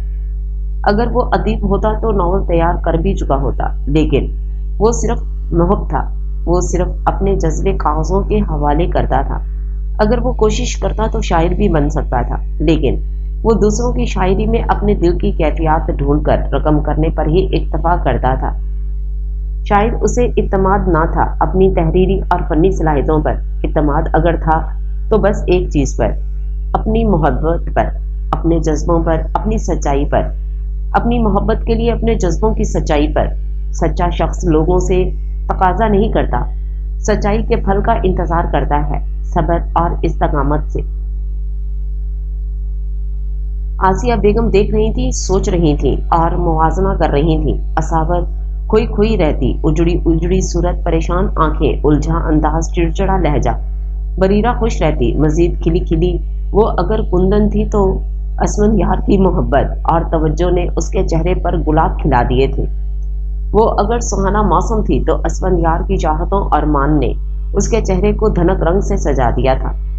बरीरा को मोहब्बत ने इत्तमाद दिया था, असावर को मोहब्बत ने कंगाल कर दिया था, फकीर कर दिया था। वो असावर जिसे कभी गुस्सा आता ही ना था, अब गुस्सा और झुंझलाहट उसका वतीरा बनते जा रहे थे। वो तंग मिजाज, चिड़चिड़ी और बदलिहाज होती जा रही थी। बरीरा उसकी लाडली बहन थी। वो मरकर भी उससे हसद नहीं कर सकती थी, लेकिन उसके चेहरे पर फैली शफक एक बार जरूर असावर को आईना देखने पर मजबूर करती थी, और वो हर बार आईना देखकर पछताती थी। आसिया बेगम का गुमान था कि शायद रुखसती में ताखीर की वजह से वो चिड़चिड़ी हो रही है, क्योंकि साल पूरा हो चुका था। लेकिन असावर के ससुराल वाले रुखसती के मामले पर संजीदा नहीं हो रहे थे। दोनों बहनों की इकट्ठी रुखसती वाली शर्त की वजह से बरीरा के ससुराल वाले भी अब तकाजा करने लगे थे। लेकिन इस वक्त आसिया किसी और ही नहज पे सोच रही थी। इसी सोच के तहत उन्होंने नजम साहब से मशवरा किया। बरीरा अभी छोटी है, उसकी रुखसती जरा लेट भी हो जाए तो वो महसूस नहीं करेगी, लेकिन असावर के साथ ये ज्यादती है। मैं सोच रही हूँ आलिया बेगम से दो टोक बात की जाए। नजम साहब की हमायत पर उन्होंने उसी वक्त असावर की सास को कॉल मिलाई, लेकिन रुखसती की बात करने पर आलिया बेगम ने उन पर धमाका ही कर डाला। कैसी बातें कर रही हैं आप आसिया? क्या आपको मालूम नहीं कि सलमान की जॉब खत्म हो गई है? दिन भर तो वो असावर के साथ फोन पर बिजी रहता है। कैसे मुमकिन है कि उसने बताया ना हो? ऐसे में रुखसती लेना तो बनता ही नहीं। ना सलमान एग्री है और ना ही अलीम ये बात पसंद करेंगे कि सलमान के साथ साथ उसकी वाइफ भी हम पर डिपेंडेंट हो जाए। हर किसी की अपनी लाइफ है, अपने पर्सनल एक्सपेंसेस हैं। आज के दौर में कोई किसी को सपोर्ट नहीं करता। वो आखिर एनजीओ की डायरेक्टर थी, ऐसी नॉन स्टॉप मतलब तकारीर महारत रखनी थी। वो और भी बहुत कुछ बोल रही थी जो आसिया बेगम माउफ होते दिमाग के साथ सुनते जा रही थी। असावर के चेहरे पर छाया इज़्मलाल और रंगत में घुली सरसों अब किसी से ढकी छुपी ना रही थी। आसिया बेगम को बहुत कुछ गलत होने के इशारे मिल रहे थे। हाथ जख्मी हुए, कुछ अपनी खता थी शायद। मैंने किस्मत की लकीरों को मिटाना चाहा। उस रोज वो सादिया के यहाँ डिनर पर इनवाइटेड थे। कितने अरसे से परेशानियों के घेरे में फंसे वो लोग कहीं ना निकले थे। सईदा ने फोन करके दावत दी तो आसिया बेगम को कब्ज में रोजन का एहसास हुआ। बोझल दिलो दिमाग को थोड़ी देर ताजगी का हौसल देना बेहतर था। उन्होंने खुश दिली से दावत कबूल की और असावर और बरीरा को तैयारी का कह दिया। असावर को शुरू से ही अपनी सईदा फुप्पो और उनके घर का माहौल बेहद पसंद था। अपनी माँ के ख्यालात के बरअक्स उसे कभी उनका माहौल घुटन ज़दा नहीं लगा था। वो उनके इक़्तिदार की कदरदान थी। उनकी बच्चियों के हिजाब में लिपटे मासूम चेहरे उसे बहुत भले लगते थे। उमर उनका इकलौता बेटा था, लेकिन इकलौता होने के बावजूद बिगड़े मिजाज का नहीं था। सुलझा हुआ, सोबर और संजीदा। सलाम दुआ से ज्यादा उसने कभी इन लड़कियों से बातचीत ना की थी। वो मर्दों के साथ ही बैठता था। हालांकि असावर के हुस्न के आगे बड़े बड़े पानी भरते थे, लेकिन वो उमर था। मजमूई तौर पर उनके घर का माहौल इस कदर अपनाइट भरा और कंफर्टेबल होता था कि असावर अपना कोई हम उम्र कजन ना होने के बावजूद भी वहाँ सुकून महसूस करती थी। सो वो बहुत दिल लगाकर तैयार हुई थी, डार्क सी ग्रीन लॉन्ग शर्ट के साथ वाइट ट्राउजर और दुपट्टा लिए, मैचिंग वाइट सैंडल पहने, नेचुरल सा मेकअप किए। जब वो कमरे से निकली तो लाउंज में तैयार खड़ी आसिया बेगम ने पर्स की जिप बंद करते हुए सर उठाकर देखा और फिर अरसे बाद उसे यूं तैयार फ्रेश देखकर उनकी आंखें भर आईं। उसके चेहरे पर चांदनी की मानित फैला सुकून और इत्मीनान, उनके अपने दिल में शांति की सब्ज चादर फैला गया। माँ बाप उनके दिल में उतरने वाला सुकून भी उनकी औलाद के चेहरे की मुस्कान से मशरूत होता है। अपनी जात के लिए मुस्कुराना तो वो कब का छोड़ चुके होते हैं। अगर इस वक्त इन दोनों में से कोई एक भी ये जान लेती कि सुकून के ये पल चंद घंटों में किस चीज में बदलने वाले हैं तो वो घर से बाहर ही ना निकलती। लेकिन ये ला इल्मी कितनी बड़ी नेमत है जिसकी बदौलत हम चंद पल तो सुख के गुजार ही लेते हैं। इसी ला इल्मी की अता करदा सुकून के जेरे असर उन्होंने सईदा के घर कदम रखा था। आसिया बेगम सईदा के साथ किचन में ही चली गई। नजुम और शहजाद साहब उमर समेत लाउंज में महफिल जमाकर बैठ गए। इन दोनों को निमरा अपने बेडरूम में ले गई। निमरा, समरा और बरीरा अपनी खुशगपियों में मगन थी। हमरा कंप्यूटर पर कोई वर्ड पजल खेल रही थी। असावर सुकून से बैकग्राउंड से टेक लगाए उसकी गेम देखने लगी, साथ साथ उसे हिंट देती जा रही थी। हमरा भी उसकी दिलचस्पी से बहुत खुश हो रही थी। एन उसी वक्त पास पड़ा उसका मोबाइल बजने लगा। वो थरा उठी, देखे बिना भी वो जानती थी ये कॉल सलमान ही की थी। उसकी रंगत लम्हों में सफेद पड़ी थी। हमरा की उसकी जानिब पुश्त थी, बाकी भी किसी का ध्यान उसकी तरफ नहीं था। वो टोन साइलेंट पर करते उठकर बाहर निकली तो लाउंज में बैठे उमर ने सर उठाकर उसकी तरफ देखा। वो तेजी से ड्राइंग रूम की तरफ लपकी। कुछ था उसके चेहरे पर जो उमर उसके चेहरे से नजर हटा नहीं सका। असावर की उड़ी रंगत, उजलत और हाथ में दबा मोबाइल, वो उलझ सा गया। कॉल बस बंद होने वाली थी जब उसने ड्राइंग रूम में कदम रखते ही रिसीव कर ली। कहाँ थी इतनी देर से? वही मिजाज। सलमान, मैं सब लोगों के बीच बैठी थी, उठकर साइड पर आने में टाइम लगा। यूं ही फजूल वजाहतें देने पड़ती थी सलमान को। इधर उसका माथा ठनका। क्यों, कहाँ हो तुम? सईदा फूफो के घर, और रवानी में कहकर वो बेअख्तियार पछताई। वो ये भी तो कह सकती थी कि घर पर मेहमान आए हुए हैं। किसकी इजाजत से? सलमान का लहजा सर्द हुआ। फिलहाल मैं अपने माँ बाप के साथ रहती हूँ, सो उन्हीं की इजाजत की पाबंद हूँ। वो चबा चबा कर बोली तो सलमान मजीद भड़का। मोहतरमा असावर सलमान साहिबा, आप मेरे निकाह में हैं और दुनिया के किसी भी कोने में चली जाए, आप मेरी मर्जी और इजाजत की पाबंद रहेंगी। अगर आप ऐसा समझते हैं तो महज मुझे अपने साथ रखें, रुखसती करवाएं और फिर चलाएं अपनी मर्जी। ना जाने क्यों आज वो दो बदू मुकाबले पर उतर आई थी और ये चीज उसे बहुत महंगी पड़ने वाली थी। मैं तुम्हें कई दफा समझा चुका हूँ, मुझे ये आवारा गर्दियां हरगिज पसंद नहीं है। मैं तुम्हें हुक्म दे रहा हूँ कि अभी और इसी वक्त अपने घर वापस जाओ। ठीक आधे घंटे बाद मैं तुम्हें लैंडलाइन पर कॉल करके चेक करूंगा, लिहाजा मुझसे ड्रामाबाजी करने का सोचना भी मत। असावर का दिमाग भग से उड़ गया। सलमान प्लीज, ये क्या बचपना है? मैं अम्मी अब्बू के साथ आई हूँ, हमारी दावत है यहाँ, अभी डिनर भी नहीं लगा, मैं क्या कहकर वापस जाऊँ? कुछ तो ख्याल करें। वो रूहान सी हो गई। मैं कुछ नहीं जानता, ये तुम्हारा हेडेक है। आधे घंटे बाद मैं कॉल करूंगा और अगर घर से तुम्हारा लैंडलाइन पिक ना हुआ तो उसी वक्त तलाक लिखकर भिजवा दूंगा। सलमान, असावर की आंखें फट सी गई। उसने फोन बंद कर दिया था। जब्त की इंतहाओं को जकड़े वो ड्राइंग रूम से निकली और सीधी नजम साहब के सामने जा खड़ी हुई। उमर बुरी तरह चौंका। नजम साहब भी उसका सफेद चेहरा देख परेशान हुए। अबू, मुझे घर जाना है अभी इसी वक्त। अल्फाज टूट टूट कर लबों से आजाद हो रहे थे। वो खुद को रोने से बाज रखने की कोशिश में अधमुई हो रही थी। क्या हुआ बेटा? तबीयत तो ठीक है। उसी लम्हे बर्तनों की ट्रे उठाए आसिया बेगम लाउंज में लगे डाइनिंग टेबल पर लगाने के लिए आई थी। असावर की बात सुनकर उनके नकुश तन गए। मेरी तबीयत खराब हो रही है अबू, प्लीज। वो होशियारी सी हो रही थी, उसकी तेजी से सफेद पड़ती रंगत, बार बार घड़ी को देखना। उमर नोट कर रहा था। क्या हो गया है असावर? यहाँ डिनर लगने लगा है। तुम्हारे तमाशे काबिले बर्दाश्त होते जा रहे हैं। आसिया बेगम का जब्त जवाब देता जा रहा था। सईदा ने उनका बाजू दबाया और हौसला दिया और आगे आई। असावर, मेरा बच्चा, खाना खाकर चली जाना। तबीयत खराब है तो कमरे में लेट जाओ, मैं डिनर वहीं लगवा देती हूँ। बरीरा, निमरा, समरा, हेमरा सब बाहर आ गई थी। अच्छा खासा तमाशा खड़ा हो गया था। असावर ने घड़ी को देखा। 10 मिनट इसी में लगे थे। घड़ी की सुइयां उसे मेसों जैसी लग रही थी। यकायक उसने सईदा बेगम के आगे हाथ जोड़ दिए। प्लीज फूफो, जाने दे, प्लीज फूफो। वो बिलक बिलक कर रो दी। सब दमबखुद रह गए थे। उमर सबसे पहले इस ट्रांस से निकला और तेजी से आगे बढ़ा। आप लोग बैठे प्लीज। मामू, मुमानी, रिलैक्स, मैं छोड़ाता हूँ असावर को, चलें प्लीज। उसके कहने की देर थी कि असावर ने बाकायदा गेट की तरफ दौड़ लगा दी।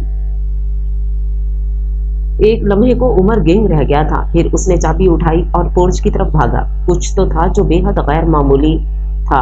ड्राइंग रूम में फोन पर बात करते हुए उसकी दबी दबी आवाजें बाहर लाउंज में उमर ने सुनी थी। पहले दुशत और फिर रूहानसा होता लहजा वो उलझे जहन के साथ इंतहाई फास्ट ड्राइव कर रहा था, क्योंकि वो असावर का बार बार घड़ी देखना महसूस कर चुका था। 15 मिनट में वो घर पहुंच चुका था। असावर जिस तरह मकबूल हवास हो रही थी, वो उसे यूं गेट पर उतार कर नहीं जा सकता था, इसलिए उसके साथ अंदर लाउंज तक चला आया। उसका इरादा था कि वो सुकून से बैठकर हवास काबू कर ले तो वो वापस आ जाएगा। लेकिन एक और अनहोनी उसकी मुंतजिर थी। जब उसने लाउंज में कदम रखा तो लैंडलाइन फोन बज रहा था। असावर उसे धकेल कर भागती हुई टेलीफोन स्टैंड की तरफ गई तो वो हकदक रह गया। असावर ने बिजली किसी तेजी से रिसीवर उठाया और उसके लबों से अदा होते जुमले ने उमर को मुंजमिद कर दिया। वो कह रही थी, सलमान, मैं घर आ गई हूँ, अब आप 5 मिनट बाद मेरे मोबाइल पर कॉल करें। रिसीवर कॉरिडोर पर पटक कर वो बेदम सी पास पड़े सोफे पर गिर गई। लाउंज के दरवाजे पे जमे खड़े उमर को लगा अब वो कभी हिल नहीं सकेगा। सोफे की पुश्त पर सर गिराए आंखें मूंदे बैठे असावर ने किसी ख्याल के तहत सर उठाया तो उमर को यूं खड़ा देख जैसे होश में आई। ओह उमर भाई! वो उठकर उसके पास आई। असावर वो मजीद बोल ही ना पाया। वो उमर भाई, वो शर्मिंदगी में गर्क हो गई। कभी अपना समझकर बताया तो होता कि आप पे क्या गुजर रही है। बेअख्तियाराना कैफियत के जेरे असर वो जो कह गया उसे खुद भी एहसास ना था। उसकी असावर से भला कब ऐसी बेतकल्लुफी थी जो वो ऐसी बात उससे शेयर करती। इसी सोच के तहत हैरान होकर असावर ने सर उठाकर उसे देखा और जैसे बेखुद सी हो गई। क्या था उमर की आंखों में वो समझ ना पाई, लेकिन वो उसकी आंखें पढ़ रहा था किसी आसान सादा किताब की तरह। दुख, मलाल, तकलीफ, अजियत, नाकदरी और बहुत कुछ जो उमर को अपने दिल पर उतरता महसूस हुआ था। यकलख्त वो एक झटके से पीछे हटा और असावर पर नजर डाले बिना बाहर निकल गया। मेन गेट अच्छी तरह बंद कर ले, असावर ने उसकी बात सुनी थी, आखिरी बात। और फिर असावर की जिंदगी में शामिल अजाबों में तवादर आ गया। उस पर अपनी सांसें तंग पड़ने लगीं। सलमान मेंटल टॉर्चर की आखिरी हदों को छू रहा था। उसने सजाओं का आगाज कर दिया था और उसकी सजाएं ऐसी होती थीं कि असावर बेख्तियार खुदा से मौत की आरजू करने लगती। दिन भर वो उसे नंगे पांव अंगारों पर चलाता और रात को ये अंगारे तेजाब मिले लुकमों की मानिद गोया उसे चबाकर हलक से उतारने होते। वो उसे रातों को बाहर लॉन में जाकर बात करने का कहता। दिसंबर की सर्द तरीन रातों में कई कई घंटे ठंड में टहलना, ख्वाह कितने भी स्वेटर और शालें लपेट लो, और फिर वो गिरदोपेश की आवाज से अंदाजा लगाता कि वो वाकई बाहर आई है या झूठ बोल रही है। कभी अगर वो बाजार चली जाती और उसे पता लग जाता तो रात भर जागने की सजा देता। कॉल मिलाता, बात करता रहता, कभी खामोश भी हो जाता लेकिन उसे सोने ना देता। घंटे बाद कॉल बंद होती तो फिर मिलाता। नींद भगाने के लिए असावर टहलने लगती। टहल टहल कर टांगें शल हो जाती तो बैठ जाती। नींद के झटके आने लगते तो सख्त जमीन पर बैठ जाती। कमरे में होती तो कारपेट पर बैठ जाती, लेकिन नींद तो सूली पर भी आ जाती है। वो लड़कने लगती। एक बार नींद में गलबा पाया, फोन हाथ से लड़क गया। उस जालिम ने लाइन काट कर फिर मिलाया और वो तड़प कर उठी। अब अगर तुम्हारी आंख लगी तो लैंडलाइन पर कॉल करके पूरे घर को जगा दूंगा। वो जहरीले अंदाज में बोलता और वो डर जाती, फिर टहलने लगती। कमर अकड़ कर तख्ता हो जाती। पांव रखते हुए फोड़ा बन जाते। सर्दियों की रातों में यूं जाग जाकर उसकी तबीयत बिगड़ जाती। उसे लगता वो मर जाएगी, दिमाग की कोई नस फट जाएगी, लेकिन कुछ भी ना होता था। ना वो मरती थी और ना वो जालिम जुल्म से चूकता था। घर वालों को कुछ खबर ना थी। इन्हीं बोझल दिनों में बरीरा की सास ने कतई अंदाज अख्तियार करते हुए रुखसती की तारीख मांगी, तो नजम साहब और आसिया बेगम चाहकर भी इनकार न कर सके। यूं 1 माह बाद की डेट फिक्स कर दी गई। बरीरा के निकाह को भी साल होने वाला था, जबकि उसकी शादी 6 माह बाद ही करने का वादा हुआ था। लेकिन असावर के ससुराल के अजीबोगरीब रवैये की बिना पर वो मजीद नहीं रोक सकते थे। असावर दिल से खुश होती अगर उसकी जिंदगी तूफानों की जद में ना होती। नजम साहब के कान में कुछ उड़ती उड़ती खबरें पहुंची थी। उनके एक जानने वाले का असावर के ससुराल में काफी आना जाना था। उनकी बेटी असावर की जेठानी हरीम की कॉलेज फेलो रह चुकी थी। उसके जरिए उन तक खासी तशवीशनाक खबरें पहुंची थी। सलमान के बड़े भाई एहसान की अपनी बीवी हरीम से ताल्लुकात कशीदा हो चुके थे और गुमान गालिब था कि जल्द ही उनमें अलहदगी हो जाती। ये बात वो लोग शुरू से जानते थे कि हरीम अमेरिका में सेटल होना चाहती थी। उसकी परवरिश और तालीम भी वहीं की थी, तो यही बात उनके माबैन इख्तिलाफ का बाइस बनी और फिर बढ़ते बढ़ते अलहदगी की नौबत आ गई। हरीम ने मजीद बताया था कि अलीम साहब और आलिया बेगम के बीच भी अव्वल रोज से अंडरस्टैंडिंग ना थी। उनके ताल्लुकात हमेशा कशीदा रहे और ये सब घर में बरमला होता था। चूंकि वो दोनों बिजनेस पार्टनर्स भी थे, इसलिए बमुश्किल तमाम अपनी अपनी अगराज ने इन्हें सारी उम्र इस बंधन में बांधे रखा। दूसरी तरफ असावर की इकलौती नरमीन, जो कि स्किन स्पेशलिस्ट थी, उसके भी अपने शौहर से इख्तिलाफात चल रहे थे। उसकी अपने शौहर से लव मैरिज थी और धुआंधार अफेयर के बाद शादी करके अब उसके शौहर को उस पर एतबार नहीं रहा था। कुछ वो भी आज़ाद रविश और फ्रेंड तबीयत की मालिक थी, साथ ही कुलीग से हद दर्जा फ्री थी, और ये बात शादी के बाद अचानक ही उसके शौहर को ग्राउंड गुजरने लगी थी। हरीम की इतलात के मुताबिक उनका रिश्ता भी खतरे में ही था, क्योंकि गलती होने के बावजूद भी नरमीन अपनी गलती मानने और झुकने पर तैयार न थी। शायद इन्हीं सब बातों की बिना पे सलमान इस कदर तकलीफ दे आदात और पेचीदा शख्सियत का मालिक बन गया था। इन सब बातों के बावजूद सलमान की शख्सियत में मौजूद सबब अभी नजम साहब से पोशीदा ही थी। हरीम ने उसके बारे में कोई बात नहीं की थी, लेकिन असावर की सुलझू फितरत की बदौलत सलमान की शख्सियत पर जो पर्दा पड़ा हुआ था, बहुत जल्द वो इंतहाई बददुमा तरीके से उठने वाला था। शायद इन्हीं वजूहात की बिना पे सलमान की रुखसती के लिए कोई भी संजीदा नजर न आता था।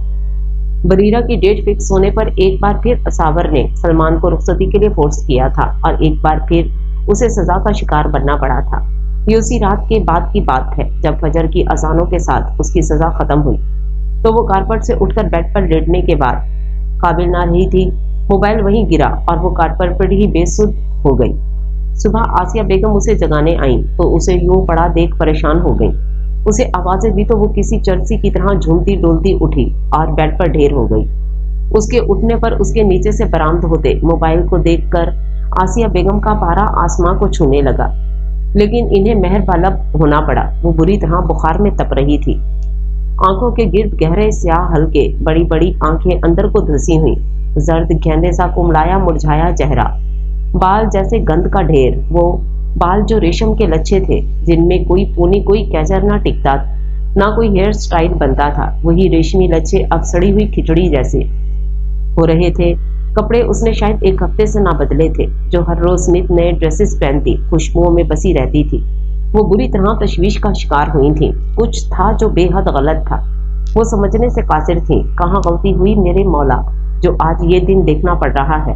वो उसके सरहाने बैठी सिसक उठी। बाज दफा इंसान कब्र में उतर जाता है, लेकिन मरते दम तक ना तो अपनी गलती समझ पाता है, ना ही सुधारने का मौका मिल पाता है। बहुत खुशकिस्मत होते हैं वो पहली ठोकर पे ही अपनी गलती ढूंढकर उसे ठीक करने में कामयाब हो जाते हैं। ये भी तौफीक की बात है।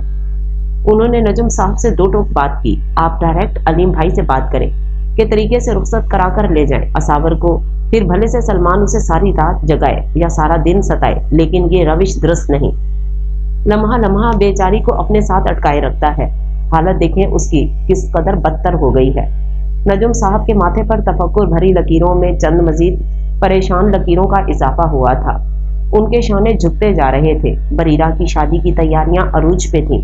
और असावर के मामलात बिगड़ने लगे थे। लेकिन जब अलीम साहब से राब्ता किया तो उन्होंने साफ साफ कह दिया कि सलमान ना तो जॉब के लिए संजीदा है और ना रुखसती के लिए, लिहाजा अगर वो चाहें तो असावर की तरफ से तलाक का मुतालबा कर दें। नजम साहब गिंग रह गए थे, उनका बीपी शूट कर गया। आसिया बेगम को उन्हें संभालना महाल हो गया। वो रात असावर पर एक बार फिर भारी थी। अलीम साहब की सलमान से इस मामले पर तल्ख कलामी हुई थी और गुबार उसने असावर पर निकाला। उसकी बर्दाश्त खत्म होती जा रही थी। वो खुद भी नहीं जानती थी कि वो अपने माँ बाप से ये सब क्यों छुपा रही थी। जहन के किसी गोशे में शायद खानदान में बदनामी का खौफ था, या ये खुशगुमानी थी कि रुखसती के बाद सब सेट हो जाएगा। जो भी था ठीक नहीं था। दानिश की जॉब अभी नई नई थी, इसलिए वो घर कम कम आता था। फिर जब से वो बरीरा की डेट फिक्स हुई थी तो उसने घर आना बंद कर दिया था, ताकि शादी के लिए उसे छुट्टियां लेने में दिक्कत का सामना ना हो। वो बहुत सी परेशानियों से बेखबर था, लेकिन इस नहज पर आकर नजम साहब ने उसे कॉल करके सब कुछ बताना जरूरी समझा। वो असावर से बेहद अटैच था। उसकी परेशानी फितरी थी। नजम साहब ने उसे असावर से बात करने के लिए कहा था, और असावर की ऐसी हालत के पीछे इन्हें कोई तूफान छुपा नजर आ रहा था जो वो छुपाए बैठी थी। और जाहिर है कि उसने बताना होता तो बता देती, लेकिन नहीं बताया था तो गुमान गालिब था कि वो दानिश से जरूर शेयर कर लेती। लेकिन दानिश ने कॉल भी की, पूछ भी लेता, लेकिन पूछने की नौबत ना आई। उस रात वो तूफान आया जिसने उनके घर की एक एक बुनियाद हिला डाली। इस रात क्या हुआ था?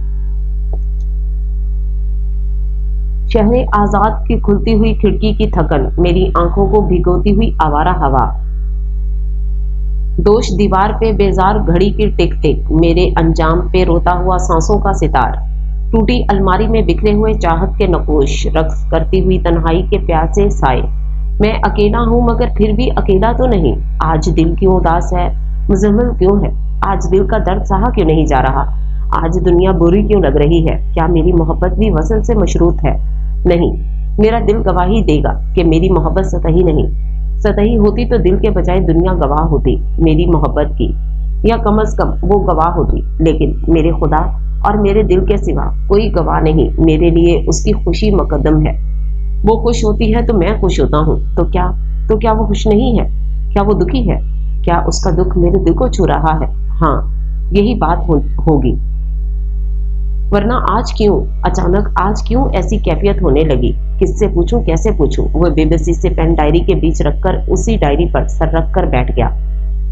वो मुहिब था, मगर वो एक बात से बेखबर था, और वो ये कि मोहब्बत ख्वाह एक तरफा हो या दो तरफा, एक टेलीपैथी खुद ब खुद तख्लीक हो जाती है, और इस टेलीपैथी का रब्त उससे खबरें पहुंचाता है। और आज तो उसका उदास होना बनता था ना, क्योंकि आज की रात उसकी मोहब्बत पे बहुत भारी थी। आज की रात क्या होने जा रहा था? कुछ हकाइक अगर नजम साहब ने उसे बताए थे तो कुछ उलझी बिखरी टूटी फूटी कड़ियां बरीरा ने भी उसे थमाई थी, जिन्हें इस्तेमाल करते हुए उसने खोज लगानी थी और कड़ियों को मिलाना था। दानिश ने असावर को कॉल की थी और बरीरा की रुखसती के हवाले से गुफ्तगू का आगाज किया था। बचपन के किस्से, आपस की नोक झोंक, छोटी छोटी लड़ाइयां, ये पुराने खाते खोलकर वो असावर को ये तासुर देना जा रहा था कि वो सब चीजों को याद कर रहा है। और यूं असावर के दिल की पथरीली हो जाने वाली जमीन नम होती और वो भड़के बिना वो सब कह डालती जो सुनना और जानना दानिश का मकसद था। वो अपने मकसद में कामयाब हो भी रहा था जब अचानक बीच में सलमान की कॉल आने लगी। अरसे बाद लाडले भाई से यूं बात करके वो जहनी तौर पर बेहद सुकून महसूस करने लगी थी, लेकिन सलमान की मुसलसल आती कॉल उसे जिद हो गई थी, चाहे आर हो या पार, आज उसकी कॉल नहीं लेनी। वो बात करती रही, लेकिन दूसरी तरफ इस चीज से बेखबर दानिश ने असावर की तवज्जो बढ़ती साफ महसूस की थी। 7-8 मरतबा ट्राई करने के बाद सलमान ने लैंडलाइन पर कॉल मिलाई। जिद और गुस्से के बावजूद असावर ने लैंडलाइन कॉल की आवाज गूंजती सुनी तो उसके जिस्म में फरीदी सी दौड़ गई। सर्दियों की रातों में खामोशी में गूंजने वाली बैल आसिया बेगम ने भी सुनी थी। इससे पहले कि वो कॉल पिक करती, असावर को पिक कर लेनी चाहिए थी। इसी सोच के तहत उसने दानिश को कॉल बंद करने का कहा और दरवाजे की तरफ भागी, मगर देर हो चुकी थी। आसिया बेगम फोन पिक कर चुकी थी। असावर कमरे के दरवाजे की चौखट पर खड़ी देखती रह गई। वो होल्ड करवाकर मुड़ी थी। अजीब सा तासुर था उनके चेहरे पर। सलमान की कॉल है। इतना ही कहकर वो कमरे में चली गई। सलमान का मूड उन्हें बिगड़ा हुआ लगा था और असावर का चेहरा भी खौफजदा सा लगा। सो आज पहली बार कमरे में आकर वो दरवाजा बंद करने के बजाय झुर्री रखकर देखने लगी। आज वो सुनना चाहती थी कि इन दोनों के बीच गुफ्तगू की नोयत क्या होती है।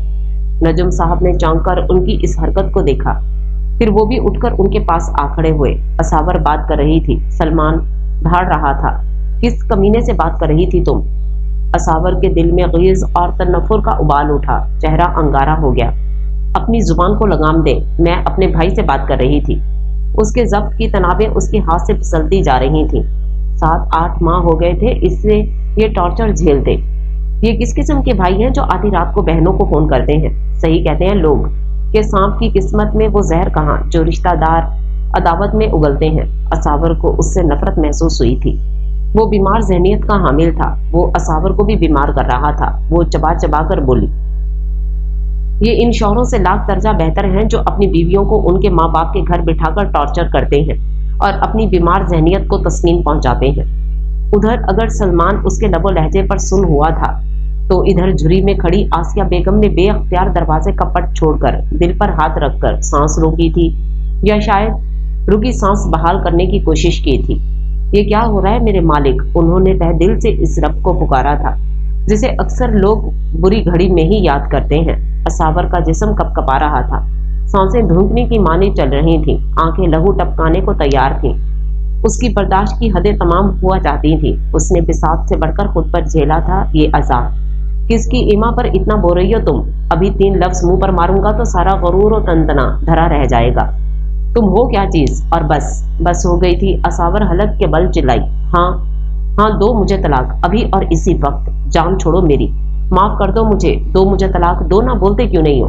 वो ज़ियानी हो रही थी। आसिया बेगम दौड़कर उस तक आई, रिसीवर हाथ से लेकर करीडर पर पटका और मुड़कर उसे 2 थप्पड़ लगाना चाहती थी, लेकिन वो तेवरा कर कारपेट पर गिरी और साख्त हो गई। जिंदगी मुझको बता, किस गुनाह की है सजा? वो साख्त बंजर निगाहें छत पर गाड़े लेटी थी, किसी भी एहसास से आरी खाली खाली वीरान आंखें। जो एक नजर देखे तो रो पड़े। पहलू में धरे साख्त हाथ की पुश्त पर लगे कैनोला से जुड़ी ड्रिप से कतरा कतरा जिंदगी की रमक उसकी रगों में दौड़ाने की कोशिश की जा रही थी। उसके साख्त वजूद को उठकर हरकत करने की ताकत देने की कोशिश की जा रही थी, लेकिन वो खुद नफ्सियाती तौर पर आमादा नजर नहीं आती थी। जिंदगी ने उससे अपनी तमाम तर्रानाइयों का बदला सूद समेत वसूल कर लिया था जो कभी उसने गुजारी थी। जिंदगी ने उसे दिखा दिया था कि देखो मेरा एक चेहरा ये भी है, किसी भूल में ना रहना। अस्पताल के प्राइवेट रूम में एक तरफ रखे बेंच पर आसिया बेगम आंसुओं से तर चेहरा लिए बैठी थी। दानिश और बरीरा एक तरफ मगमूम से खड़े थे। नजुम साहब डॉक्टर से बात करने निकले थे। दानिश को इमरजेंसी में बुलवाया गया था। असावर का नर्वस ब्रेक डाउन हुआ था, लेकिन बरवक्त ट्रीटमेंट से अब उसकी हालत खतरे से बाहर थी। ताहम डॉक्टर्स ने मजीद 2 रोज उसे अंडर ऑब्जर्वेशन रखने को कहा था। वो होश में आ चुकी थी, लेकिन किसी से भी बात नहीं करती थी। नजुम साहब को एहसासी जुर्म मारे दे रहा था। वो कठिन दिन मजीद अस्पताल में गुजार कर जब वो लोग घर पहुंचे तो नजम साहब असावर को यकदम गले लगाकर भींच लिया और बस जब्त के सारे बंधन टूट टूट कर बिखरे और असावर बिखर बिखर कर रो दी। उसका रोना ऐसा दिल दहला देने वाला था जैसे कोई करीबी अजीज फौत हो गया हो, जैसे जिस्म को कांटों पर घसीटा जा रहा हो, और ऐसा ही हाल हुआ था उसका। सलमान ने उसकी रूह को कांटों पर घसीटा था, उसकी अना को कुंद छुरी से जख्मी किया था। रो रो के उसका पूरा चेहरा सूज गया था। वो उसे संभाल संभाल कर थक गए। उसके आंसू पहुंच पहुंच कर आसिया बेगम का दुपट्टा भीग गया, लेकिन उसके आंसू ना थमे। उसने सबको रुला दिया। साल भर का गुबार था, मौसलाधार बारिश के बिना कैसे थम जाता। उनके घराने पर एक और भारी दिन तलू हुआ था, अश्कों भरा पछतावों भरा। आज नजुम और आसिया को हर वो प्रपोजल याद आ रहा था जो असावर के लिए आया था, और रिजेक्ट होने के बाद जहां जहां भी उनकी शादियां हुई वो सभी खुशो-खुर्रम जिंदगी गुजार रहे थे, बच्चों वाले थे। हर फर्द की अश्कों की मुख्तलिफ वजूहात थी, दुख, उदासी, पछतावे, एहसास ज़िया। और फिर जब असावर के आंसू थमे तो उसने एक लफ्ज कह सुनाया, हर बात बताई, हर अजियत अपना दिल खोल के दिखा दिया। वो सब सदमे से गेंग थे। الفاظ گم تھے، حواس سلب تھے۔ آسیہ بیگم نے تڑپ کر اسے گلے لگایا۔ میری شہزادی بیٹی، میری لاڈوں پلی گڑیا، میرا بچہ، سب کچھ تنہا اپنی ذات پر سہتی رہی۔ بیٹا، مجھے تو بتایا ہوتا، کبھی کوئی اشارہ ہی دیا ہوتا بیٹا۔ ان کی آواز بھیگی ہوئی تھی۔ کیا کہتی امی کہ آپ کی لاڈوں پلی بیٹی سے زندگی کا سب سے اہم رشتہ ہی نبھا نہیں جا رہا۔ میں آپ کی تربیت آزما رہی تھی امی، آخری حد تک میں نے بہت کوشش کی امی، بہت۔ اس کے لہجے میں اس قدر بے بسی تھی، ان سب کے دل کٹ کر رہ گئے تھے۔ نجم صاحب تیش سے مٹھیاں بھیجنے لگے۔ وہ گھٹیا انسان میری بیٹی کو اس قدر ٹارچر کرتا رہا اور ہمیں خبر بھی نہ ہوئی۔ ہم یہاں رخصتی پر زور دیتے رہے، وہ تو رخصتی سے قبل ہی اس کا جینا دو بھر کیے ہوئے تھا۔ بعد میں تو وہ اسے نوچ کے کھا جاتا، اور وہ اس کا نام نہاد عزت دار باپ۔ ان سب کا تو حشر کر دوں گا میں، کوٹ میں گھسیٹوں گا، ناک رگڑواؤں گا، ایسا بے عزت کر دوں گا کہ ساری عمر منہ چھپاتا پھرے گا۔ آسیہ بیگم دہل گئی۔ اسے کوٹ میں گھسیٹیں گے، بدنامی کے چھینٹے ہماری بیٹی کا دامن بھی آلودہ کریں گے۔ آپ خود جج ہیں، بہتر سمجھتے ہیں کوٹ کے ماحول کو، اور یہ بھی جانتے ہیں کہ یہ مرد کا معاشرہ ہے، یہاں ہر صورت الزام عورت کے ہی سر آتا ہے۔ ان کی بات تو تلخ تھی مگر سچ تھی۔ نجم صاحب خاموش ہو گئے۔ پھر ایک ہفتے کے اندر انہوں نے اساور کی طرف سے سلمان کو خلا کا نوٹس بھیجوا دیا۔ سلمان کی طرف سے بھی جلد ہی طلاق کے کاغذات موصول ہو گئے۔ وہ سمجھ رہے تھے کہ معاملہ طول پکڑ جائے گا، ایسا کچھ بھی نہ ہوا، حتیٰ کہ ایک فون کال تک نہ آئی، اور سال بھر کا تکلیف دہ بندھن دنوں میں اپنے انجام کو پہنچ گیا۔ جو سنتا دنگ رہ جاتا۔ بریرہ کی رخصتی میں محض 15 روز باقی تھے۔ اس کے سسرال والے فوراً آئے۔ مسٹر اینڈ مسز مسعود لغاری کی ہمراہ اسفندیار اور رامین بھی تھے۔ رامین 2 روز قبل ہی کینیڈا سے بھائی کی شادی اٹینڈ کرنے آئی تھی۔ اس کے شوہر نے عین وقت پر ہی آنا تھا۔ اساور کی طلاق کا سن کر وہ سبھی چلے آئے۔ نجم صاحب اور آسیہ بیگم جو ان کے رد عمل سے دل ہی دل میں خوفزدہ تھے، یوں پوری فیملی کو آتے دیکھ مزید پریشان ہو گئے، لیکن حیرت انگیز طور پر ان کا رد عمل کافی مثبت تھا۔ شاہانہ بیگم نے پہلے آسیہ کو دیر تک گلے لگائے رکھا اور پھر اساور کو بلوا کر اسے بازوؤں کے حلقے میں لیے بیٹھی رہی۔ ایک بار پھر سب آبدیدہ ہو گئے۔ رامین نے بریرہ کو اپنے ساتھ بٹھا لیا، وہ بھی رو رہی تھی۔ رامین مسلسل اسے تسلیاں دیتی رہی۔ ان کے یوں آمد کا مقصد بھی سامنے آ گیا تھا۔ مسعود لغاری صاحب نے سمجھداری اور معاملہ فہمی کا ثبوت دیتے ہوئے بریرہ کی رخصتی کو اس وقت تک ملتوی کرنے کا فیصلہ سنایا جب تک اساور جذباتی طور پر بہتر نہ ہو جاتی۔ اساور کے جذبات کا اس حد تک خیال کرنے پر وہ سب دل سے ان کے ممنون ہو گئے۔ نجم صاحب نے رسماً انکار بھی کیا اور یہی کہا کہ رخصتی مقررہ وقت پر ہوگی، لیکن مسعود صاحب نے انہیں ٹوک دیا۔ جیسے رامین ہماری بیٹی ہے، ایسے بریرہ کے ساتھ ساتھ اساور بھی ہماری بیٹی ہے، اور ہمارے لیے بیٹیوں کے جذبات بیٹوں سے زیادہ مقدم ہیں۔ آپ کچھ برا محسوس نہ کریں، اسفندیار کی مرضی سے ہم نے یہ فیصلہ کیا ہے۔ آپ کو جب سہولت ہو آپ ہمیں بتا دیجیے گا۔ اساور کے سسرال سے جتنی اذیت ملی تھی، بریرہ کے سسرالیوں نے ایک ہی ملاقات میں اس کا کافی حد تک مداوا کر دیا تھا۔ وہ جو بریرہ کی آئندہ زندگی کے حوالے سے خدشات کا شکار ہو چلے تھے، اب کافی پرسکون ہو گئے۔ دانش نے اساور کے موبائل سے وہ سم نکال کر ضائع کر دی اور اس میں نئی سم ڈال کر اساور کو موبائل تھمایا تو اس نے نفرت سے موبائل پرے پھینک دیا۔ دانش دکھ سے مسکرایا، رشتہ داروں کا تانتا بند گیا۔ افسوس کے لیے آتے قریدتے ہمدردیاں جتاتے اور کھا پی کر چلے جاتے۔ یہ سب اساور کی تکلیف کو بڑھا دیتا تھا۔ اس روز بھی ایسے ہی ایک فیملی کے جانے کے بعد اساور اشک بھری آنکھیں لیے بیٹھی تھی جب دانش اس کے پاس آ بیٹھا۔ اساور، جتنا جلد ہو سکے خود کو سنبھالو۔ اس نے نرمی سے اس کے دونوں ہاتھ تھامے تو وہ اس کی جانب دیکھنے لگی۔ تمہارے بھرم کی جو کرچیاں بکھری ہیں انہیں خود اپنے ہاتھوں سے سمیٹو، پھر چاہے انگلیاں کتنی بھی فگار ہوں وہ دنیا والوں کو مت دکھانا۔ دنیا یوں بھی چہرہ دیکھتی ہے، ہاتھ ٹٹول کر زخم صرف اپنے تلاشتے ہیں اور ان پر مرہم لگاتے ہیں۔ دنیا والے آپ کے پاس بیٹھ کر آپ سے ہمدردی جتاتے ہیں اور یہ دوسروں کے پاس بیٹھ کر آپ کے بھرم کی دھچیاں تقسیم کرتے ہیں۔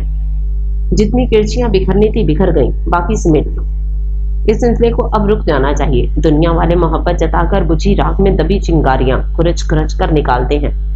میں جانتا ہوں یہ عمل تکلیف دہ ہے، لیکن ہم انہیں ٹوک نہیں سکتے، ورنہ وہ انہی چنگاریوں کو ہوا دے کر شعلہ بنا دیں گے۔ تم سمجھ رہی ہو نا؟ اور اساور نے اسبات میں سر ہلا دیا۔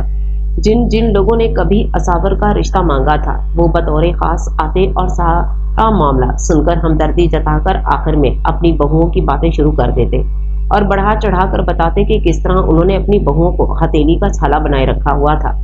کہنے والوں کی زبانیں بھلا کب رکی ہیں؟ یہ تک کہا گیا کہ اب تو اساور کو رنڈوا یا بچوں والا ہی قبول کرے گا۔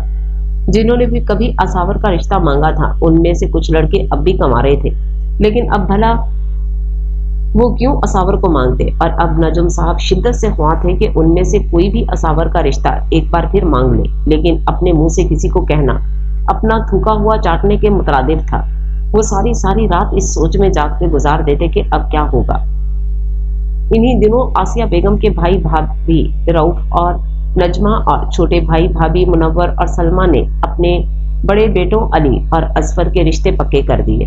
سب جانتے تھے کہ نجمہ بیگم نے اپنی نند آسیہ بیگم کو دکھانے کے لیے ایسا کیا کیونکہ علی اور اصفر دونوں کے لیے آسیہ بیگم نے انکار کیا تھا۔ رؤف اور منور نے بھی اکلوتی بہن کے جذبات کا لحاظ نہ کیا اور بات پکی ہونے کی مٹھائی خاندان بھر میں بانٹی۔ لڑکیاں بھی نجمہ نے اپنے میکے سے پسند کی تھیں۔ علی کی منگیتر صوبیہ اور اصفر کی منگیتر سومیہ دونوں نجمہ سلمہ کی چھوٹی بہن سمیہ کی بیٹیاں تھیں۔ ہمیشہ کی طرح اتفاق و محبت کی مثال قائم کرتے ہوئے نجمہ بیگم نے دونوں لڑکیاں اپنی بہو بنانے کے بجائے ایک لڑکی سلمہ کو بہو بنانے کے لیے کہا۔ یوں یہ رشتہ طے پا گیا۔ ان کے چھوٹے بھائیوں خالد اور شاہد کی بیویاں فائزہ اور شازیہ مبارکباد دینے آئی تھیں۔ فائزہ نے دبے لفظوں میں اعتراض کیا، آپا ابھی تو اساور کا معاملہ تازہ تھا، آپ کو یوں مٹھائی نہیں بانٹنی چاہیے تھی۔ نجمہ بیگم تو تڑپ اٹھی، ارے تو کیا ہوا، ان کی خاطر ہم اپنے بیٹوں کی خوشیاں نظر انداز کر دیں؟ ان کا تو اپنا کیا ہی سامنے آیا ہے۔ بڑا غرور تھا ان کو اپنی بیٹی کی خوبصورتی اور اپنی مالی حیثیت پہ۔ ہمارے بیٹوں کے لیے کیسے نخوت سے انکار کیا تھا۔ آسیہ آپا نے آج پچھتا رہی ہیں۔ ایسا تو نہ کہیں آپا، بیچاری دکھی ہیں۔ سلمہ دہل گئی، ارے تو کیا غلط کہا میں نے؟ ایک سے ایک اونچے رشتے کے چکر میں کیسے کیسے ہیرا لڑکے گوائے انہوں نے۔ ہمارے بیٹوں کو چھوڑو، اور بھی بہت تھے، مگر انہیں تو پیسہ، سٹیٹس، شان و شوکت درکار تھی۔ نکاح پہ بھی کیسا پانی کی طرح پیسہ لٹایا تھا۔ اتنا بے جا اسراف اللہ کو بھی پسند نہیں، اور اللہ کو ناراض کر کے قائم کیا جانے والا رشتہ بھلا خوشی دے سکتا ہے؟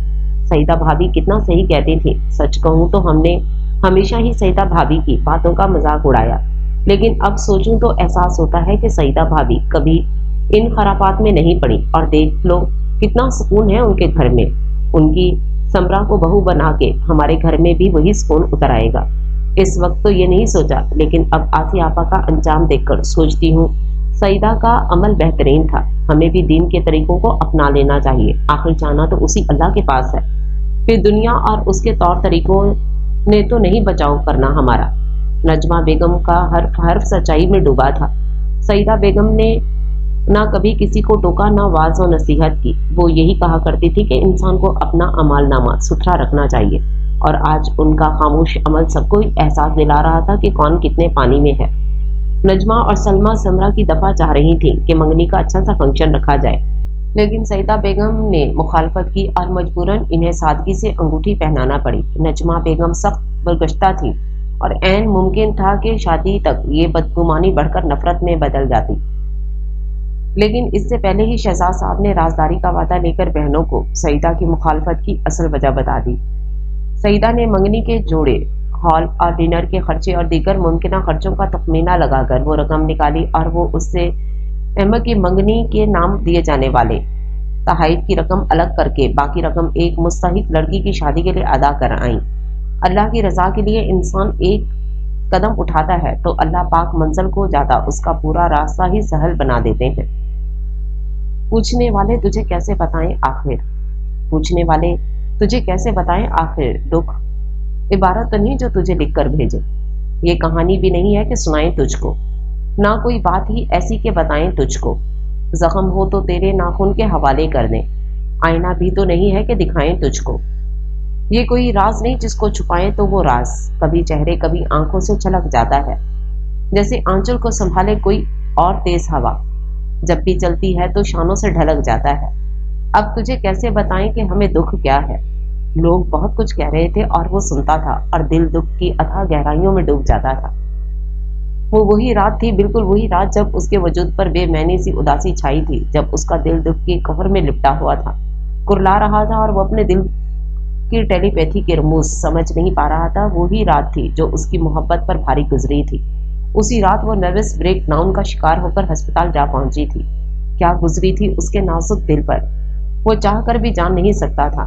کس سے پوچھتا، کیسے پوچھتا؟ اس کا بس چلتا تو وہ جا کر اس کی پلکوں کے آنسو سمیٹ کر اپنی آنکھوں میں بھر لیتا، اس کے دل میں بھرے دکھ کے طوفان کسی غیر مرئی طاقت کے ذریعے کھینچ کر سمندروں کے حوالے کر دیتا، اسے اتنی خوشیاں دیتا کہ اس کا دامن تنگ پڑ جاتا، اس سے سنبھالنا مشکل ہو جاتی، اسے اتنے سکھ دیتا کہ وہ دکھوں کا سامنا کر کے بھی ہنستی مسکراتی ہی رہتی، لیکن اس کے بس میں ہوتا تب نہ، وہ راتوں کو سو نہیں پا رہا تھا۔ ان سب اذیتوں کی داستانیں سن سن کر کتنے دن کتنی راتیں اس نے اس کے دکھ میں بے قل گزاری، اور اس پریویش کو خبر بھی نہ تھی کہ کوئی اس کے لیے یوں بھی تڑپتا ہے۔ اس نے مرد کا جو روپ دیکھ لیا تھا، سہ لیا تھا، اس کے لیے وہی بہت تھا۔ وہ بے قلی کی انتہاؤں پہ تھا۔ کیسے اسے دیکھوں، کیسے اس کا درد بانٹوں، کیسے اسے دکھ سے دور کروں؟ دل ایک راہ دکھاتا تو تھا، لیکن دماغ انکاری تھا۔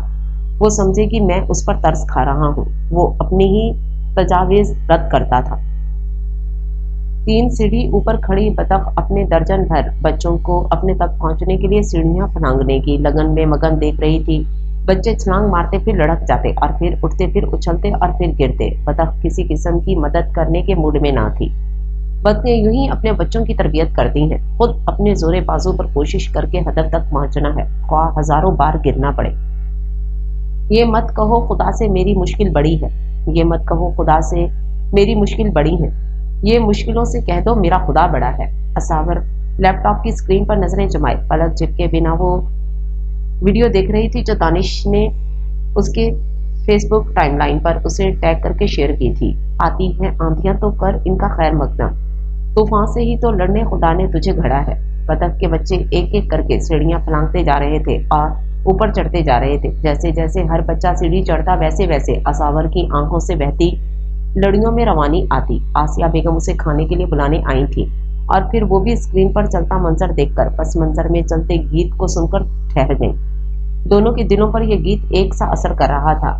2-2.5 منٹ کی انتھک محنت کے بعد سارے بچے سیڑھیاں چڑھ کر ماں کے پاس پہنچ چکے تھے، اور اب بطخ اپنے بچوں کو ایک جھرمٹ کی صورت لیے منزل کی جانب چل پڑی تھی۔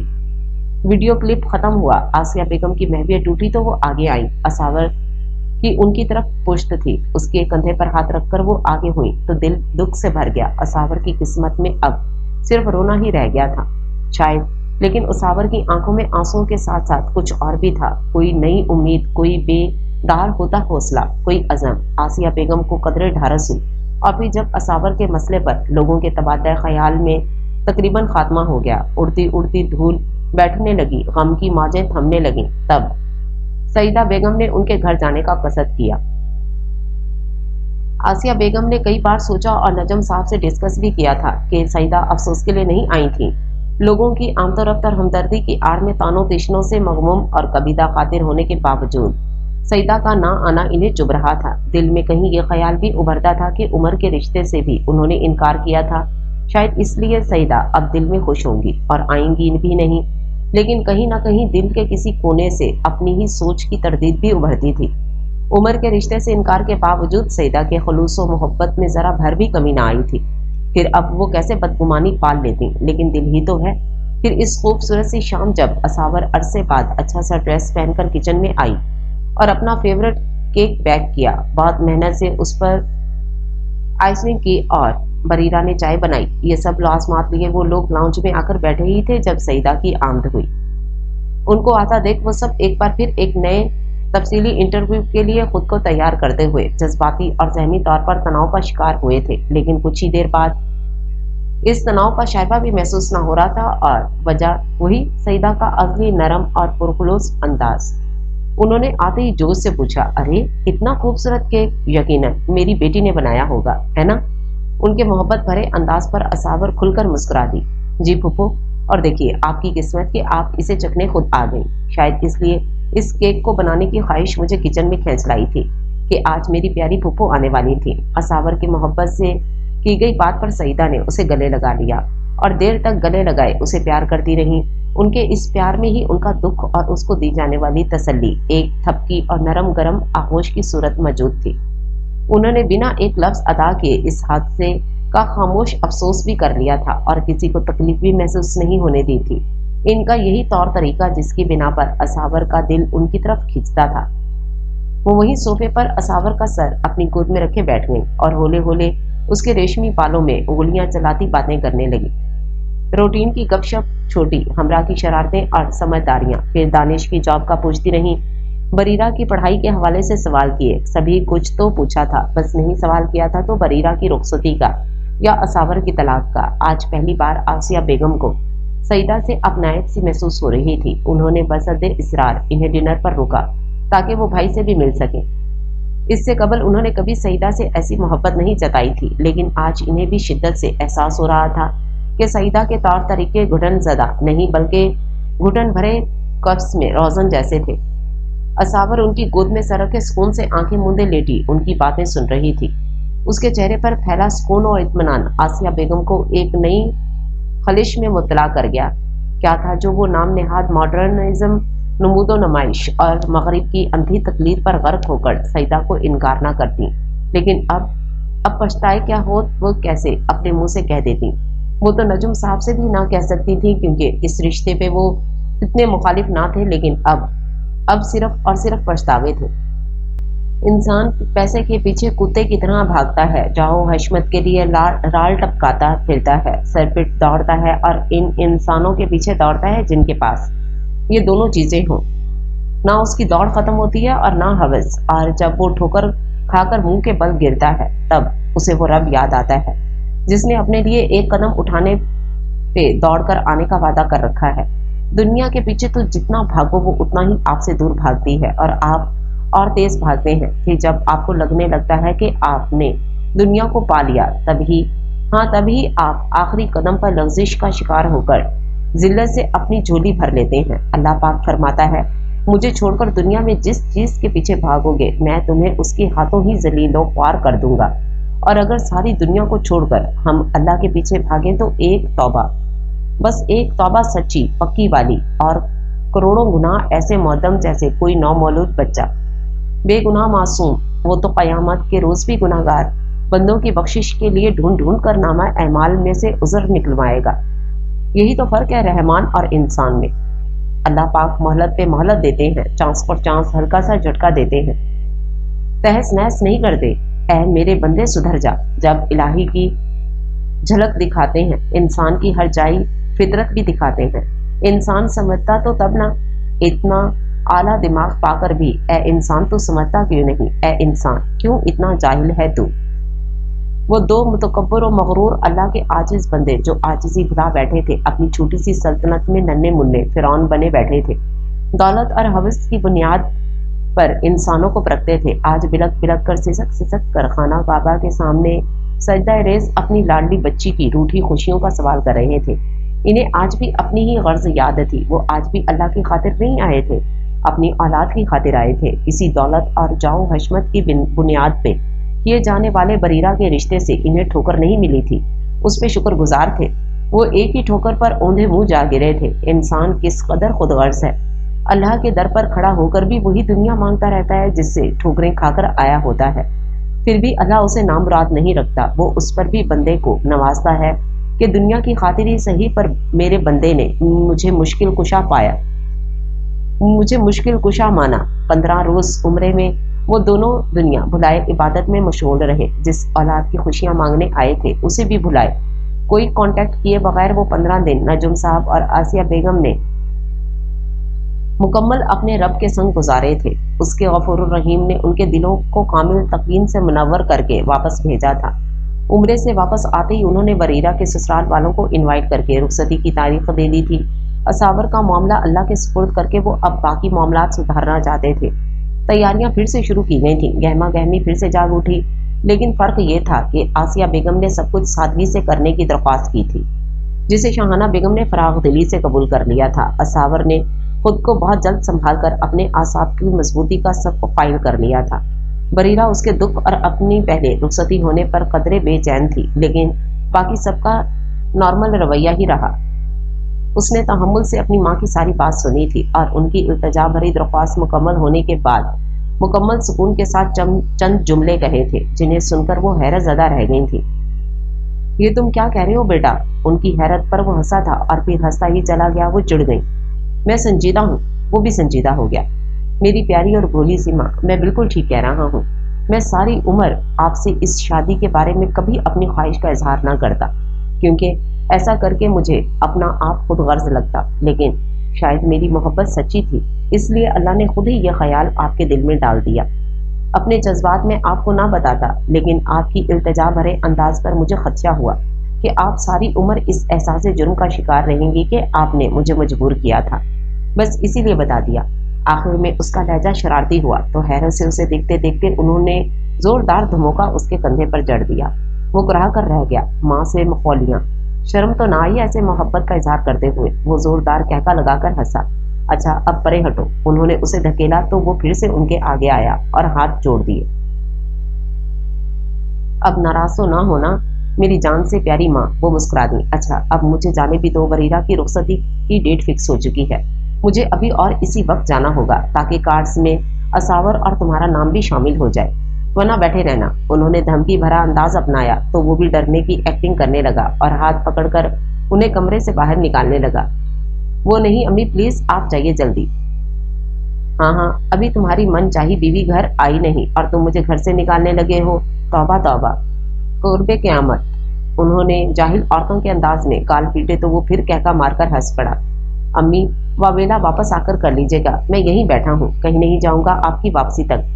हाँ, तुम अभी से निकम्मे नखट्टू जनमुरीद बनकर बीवी के घुटने से लगे रहना की प्रैक्टिस करो। मुश्तरका कहका बुलंद हुआ। अपनी खातिर जागे हो सोए हो, अपनी खातिर हंसे हो रोए हो, किस लिए आज खोए हो? तुमने आंसू बहुत पिए अपने, तुम बहुत साल रह लिए अपने, अब मेरे सिर्फ मेरे होके रहो। गरम गरम आंसू उसके चेहरे को नमी से तपिश देते लड़क लड़क कर उसकी गोद में जमा होते जा रहे थे।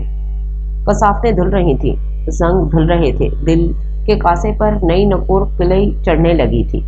मोहब्बत की बरसात से दिल में साख्त मुर्दा पड़े जज्बे भीग कर बेदार होते जा रहे थे। अब मुझे अपने दर्द सहने दो, दिल की हर बात दिल से कहने दो, मेरी बाहों में खुद को बहने दो। मुद्दतों जख्म खुद सिए अपने, तुम बहुत साल रह लिए अपने, अब मेरे सिर्फ मेरे होके रहो। दिल पर तवातर से गिरने वाले आंसू इस पुराने जंग आलूद नाम को रगड़ रगड़ कर धो रहे थे, खरच खरच कर मिटा रहे थे। और आंसुओं के बाद खुलने वाली मुस्कान ने इस नए नाम को उसके दिल में गुलाबों के बीचों बीच सजाना था। उसके अंदर दिल के ऊंचे मसंद पर कलियां खिलाकर एक सेज सजानी थी और इस सेज पर उसके संग उसको उस मसीहा को बिठाना था जो उसके जख्मों पर कच्ची कलियों की फाही रखने आ गया था। शहजादी के जिस्म में चुभी नाकदरी की सुइयां निकालकर मोहब्बतों और चाहतों के दीप रोशन करने वाला शहजादा आ गया था। हुस्न हुस्न हो, जहानत हो, आशिकी हो मैं, तुम मोहब्बत हो, तुम मेरे बस मेरी अमानत हो। जी लिए जिस कदर जिए अपने, तुम बहुत साल रह लिए अपने, अब मेरे सिर्फ मेरे होके रहो। कितना वाज़े फर्क था 5 स्टार होटल के खूबसूरत तरीन हॉल की इस दिलफरेब और आलीशान तकरीब में होने वाले निकाह और यहाँ उसके अपने जन्नत नज़ीर घर में मौजूद उसके अपने बेडरूम में बेड पर बैठे बैठे होने वाले निकाह में। वहाँ वो आलीशान पिराहन में शहजादियों की मानिद सजी थी और यहाँ वो सादा मगर खूबसूरत और पुरवकार घरेलू लड़की के रूप में सजी। वहाँ उसका हुस्न दुनिया जहाँ के मर्दों ने देखा और सराहा था और यहाँ सिर्फ वही एक शख्स अभी अभी यहाँ उससे मिलकर निकला था जो अब सारी जिंदगी का हमसफर था, जो उसके हुस्न और इज्जत का मुहाफिज था और वही असल मुहाफिज था। रहते हो रंजो गम के घेरों में, रहते हो रंजो गम के घेरों में, दुख के आसेब के बसेरों में, कैसे छोड़ूं तुम्हें अंधेरों में, तुमको दे दूंगा सब दिए अपने, तुम बहुत साल रह लिए अपने, अब मेरे सिर्फ मेरे होके रहो। इस बेनता खूबसूरत कार्ड पर उसकी बेहद खूबसूरत राइटिंग में लिखी ये नज़म पढ़ते हुए उसकी मोहब्बत की शिद्दत और सच्चाई खड़े खड़े असावर को अपना असीर कर गई थी। उसने नजर उठाकर दरवाजे की सिमत देखा जहां से वो अभी अभी उसे ये कार्ड और एक अधखली कली की गुलाब की पकड़ा कर निकला था। उसका दिल मोहब्बत और एहतराम के जज्बे से लबरेज हो गया। पूरा हॉल इस कदर लातादाद सुर्ख गुलाबों से सजाया गया था कि हर शख्स महका जा रहा था। आसिया और नजम साहब की दोनों बेटियों को इकट्ठा रुखसत करने की ख्वाहिश पूरी हो रही थी। स्टेज पर दो कपल्स पूरी शान से विराजमान थे, बरीरा और असफंदियार, और जी हाँ, बिल्कुल असावर और उमर शहजाद अहमद, खामोश मोहब्बत का फातेह सिकंदर। दोनों बहनें सुर्ख और सफेद इम्तजाज से बने लहंगों में मलबूस मसरतों से लबरेज थीं। आसिया बेगम और नजम साहब की पलकें आचमी नम थीं। सईदा बेगम और उनकी बेटियां खुशी से सरशार। बरीरा और असावर पुरसुकून और मुतमईन। पुराने रिश्ते नए खूबसूरत रिश्तों में ढलकर अजियतों की धूल पर पानी छिड़क रहे थे। रंग भरी ये रात नई शिफाफ और उजली सोचों के तलू का मंजर पेश कर रही थी। वो उसकी मोहब्बतों की शिद्दतों पर हैरत ज़दा थी, तो मख्फी रखने पर शिकवा गिना भी थी, बेयकीन भी थी और नाज़ा भी। इतनी मोहब्बत थी तो कभी जाहिर क्यों ना किया, कोशिश क्यों नहीं की। उसका शिकवा मचलकर लबों पर आ गया तो उमर सो जान से फिदा हुआ। उसके मेहंदी और चूड़ियों भरे हाथ थामकर वो उसकी आंखों में आंखें डालकर बोला, मुझे मेरे रब ने नवाजा है जो तुम मुझे मिली, वरना खुद से ये ख्वाहिश अगर मैं करता तो अपनी नजरों में गिर जाता। मुझे ये इकदाम खुदगर्जाना लगता। मैं अपनी मोहब्बत की सच्चाई को आजमाना चाहता था। मेरे रब ने मुझे मायूस नहीं किया। उसकी आंखों में समंदर था, जज्ब का, खलूस का, मोहब्बत का, और इस सबसे बढ़कर इज्जत का। जिसने इज्जत करना सीख लिया वो मोहब्बत करना भी सीख जाता है। असावर जज्बों की यूरिस से गिंग थी। खुदा ने इस कदर अजियतों के बाद ऐसा समर देना था, ये उसे पहले पता होता तो कभी शिकवा न करती। उसे अपने रब पर बेइंतहा प्यार आया।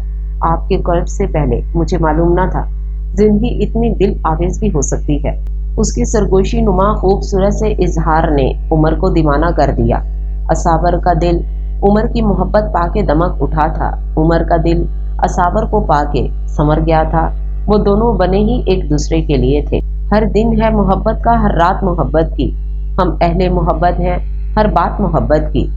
हम दर्द के मारों का इतना सा हवाला है। तन्हाई है घर अपना और जात मोहब्बत की। सीने में उतरते हैं अल्फाज मोहब्बत के। आंखों से बरसती है बरसात मोहब्बत की।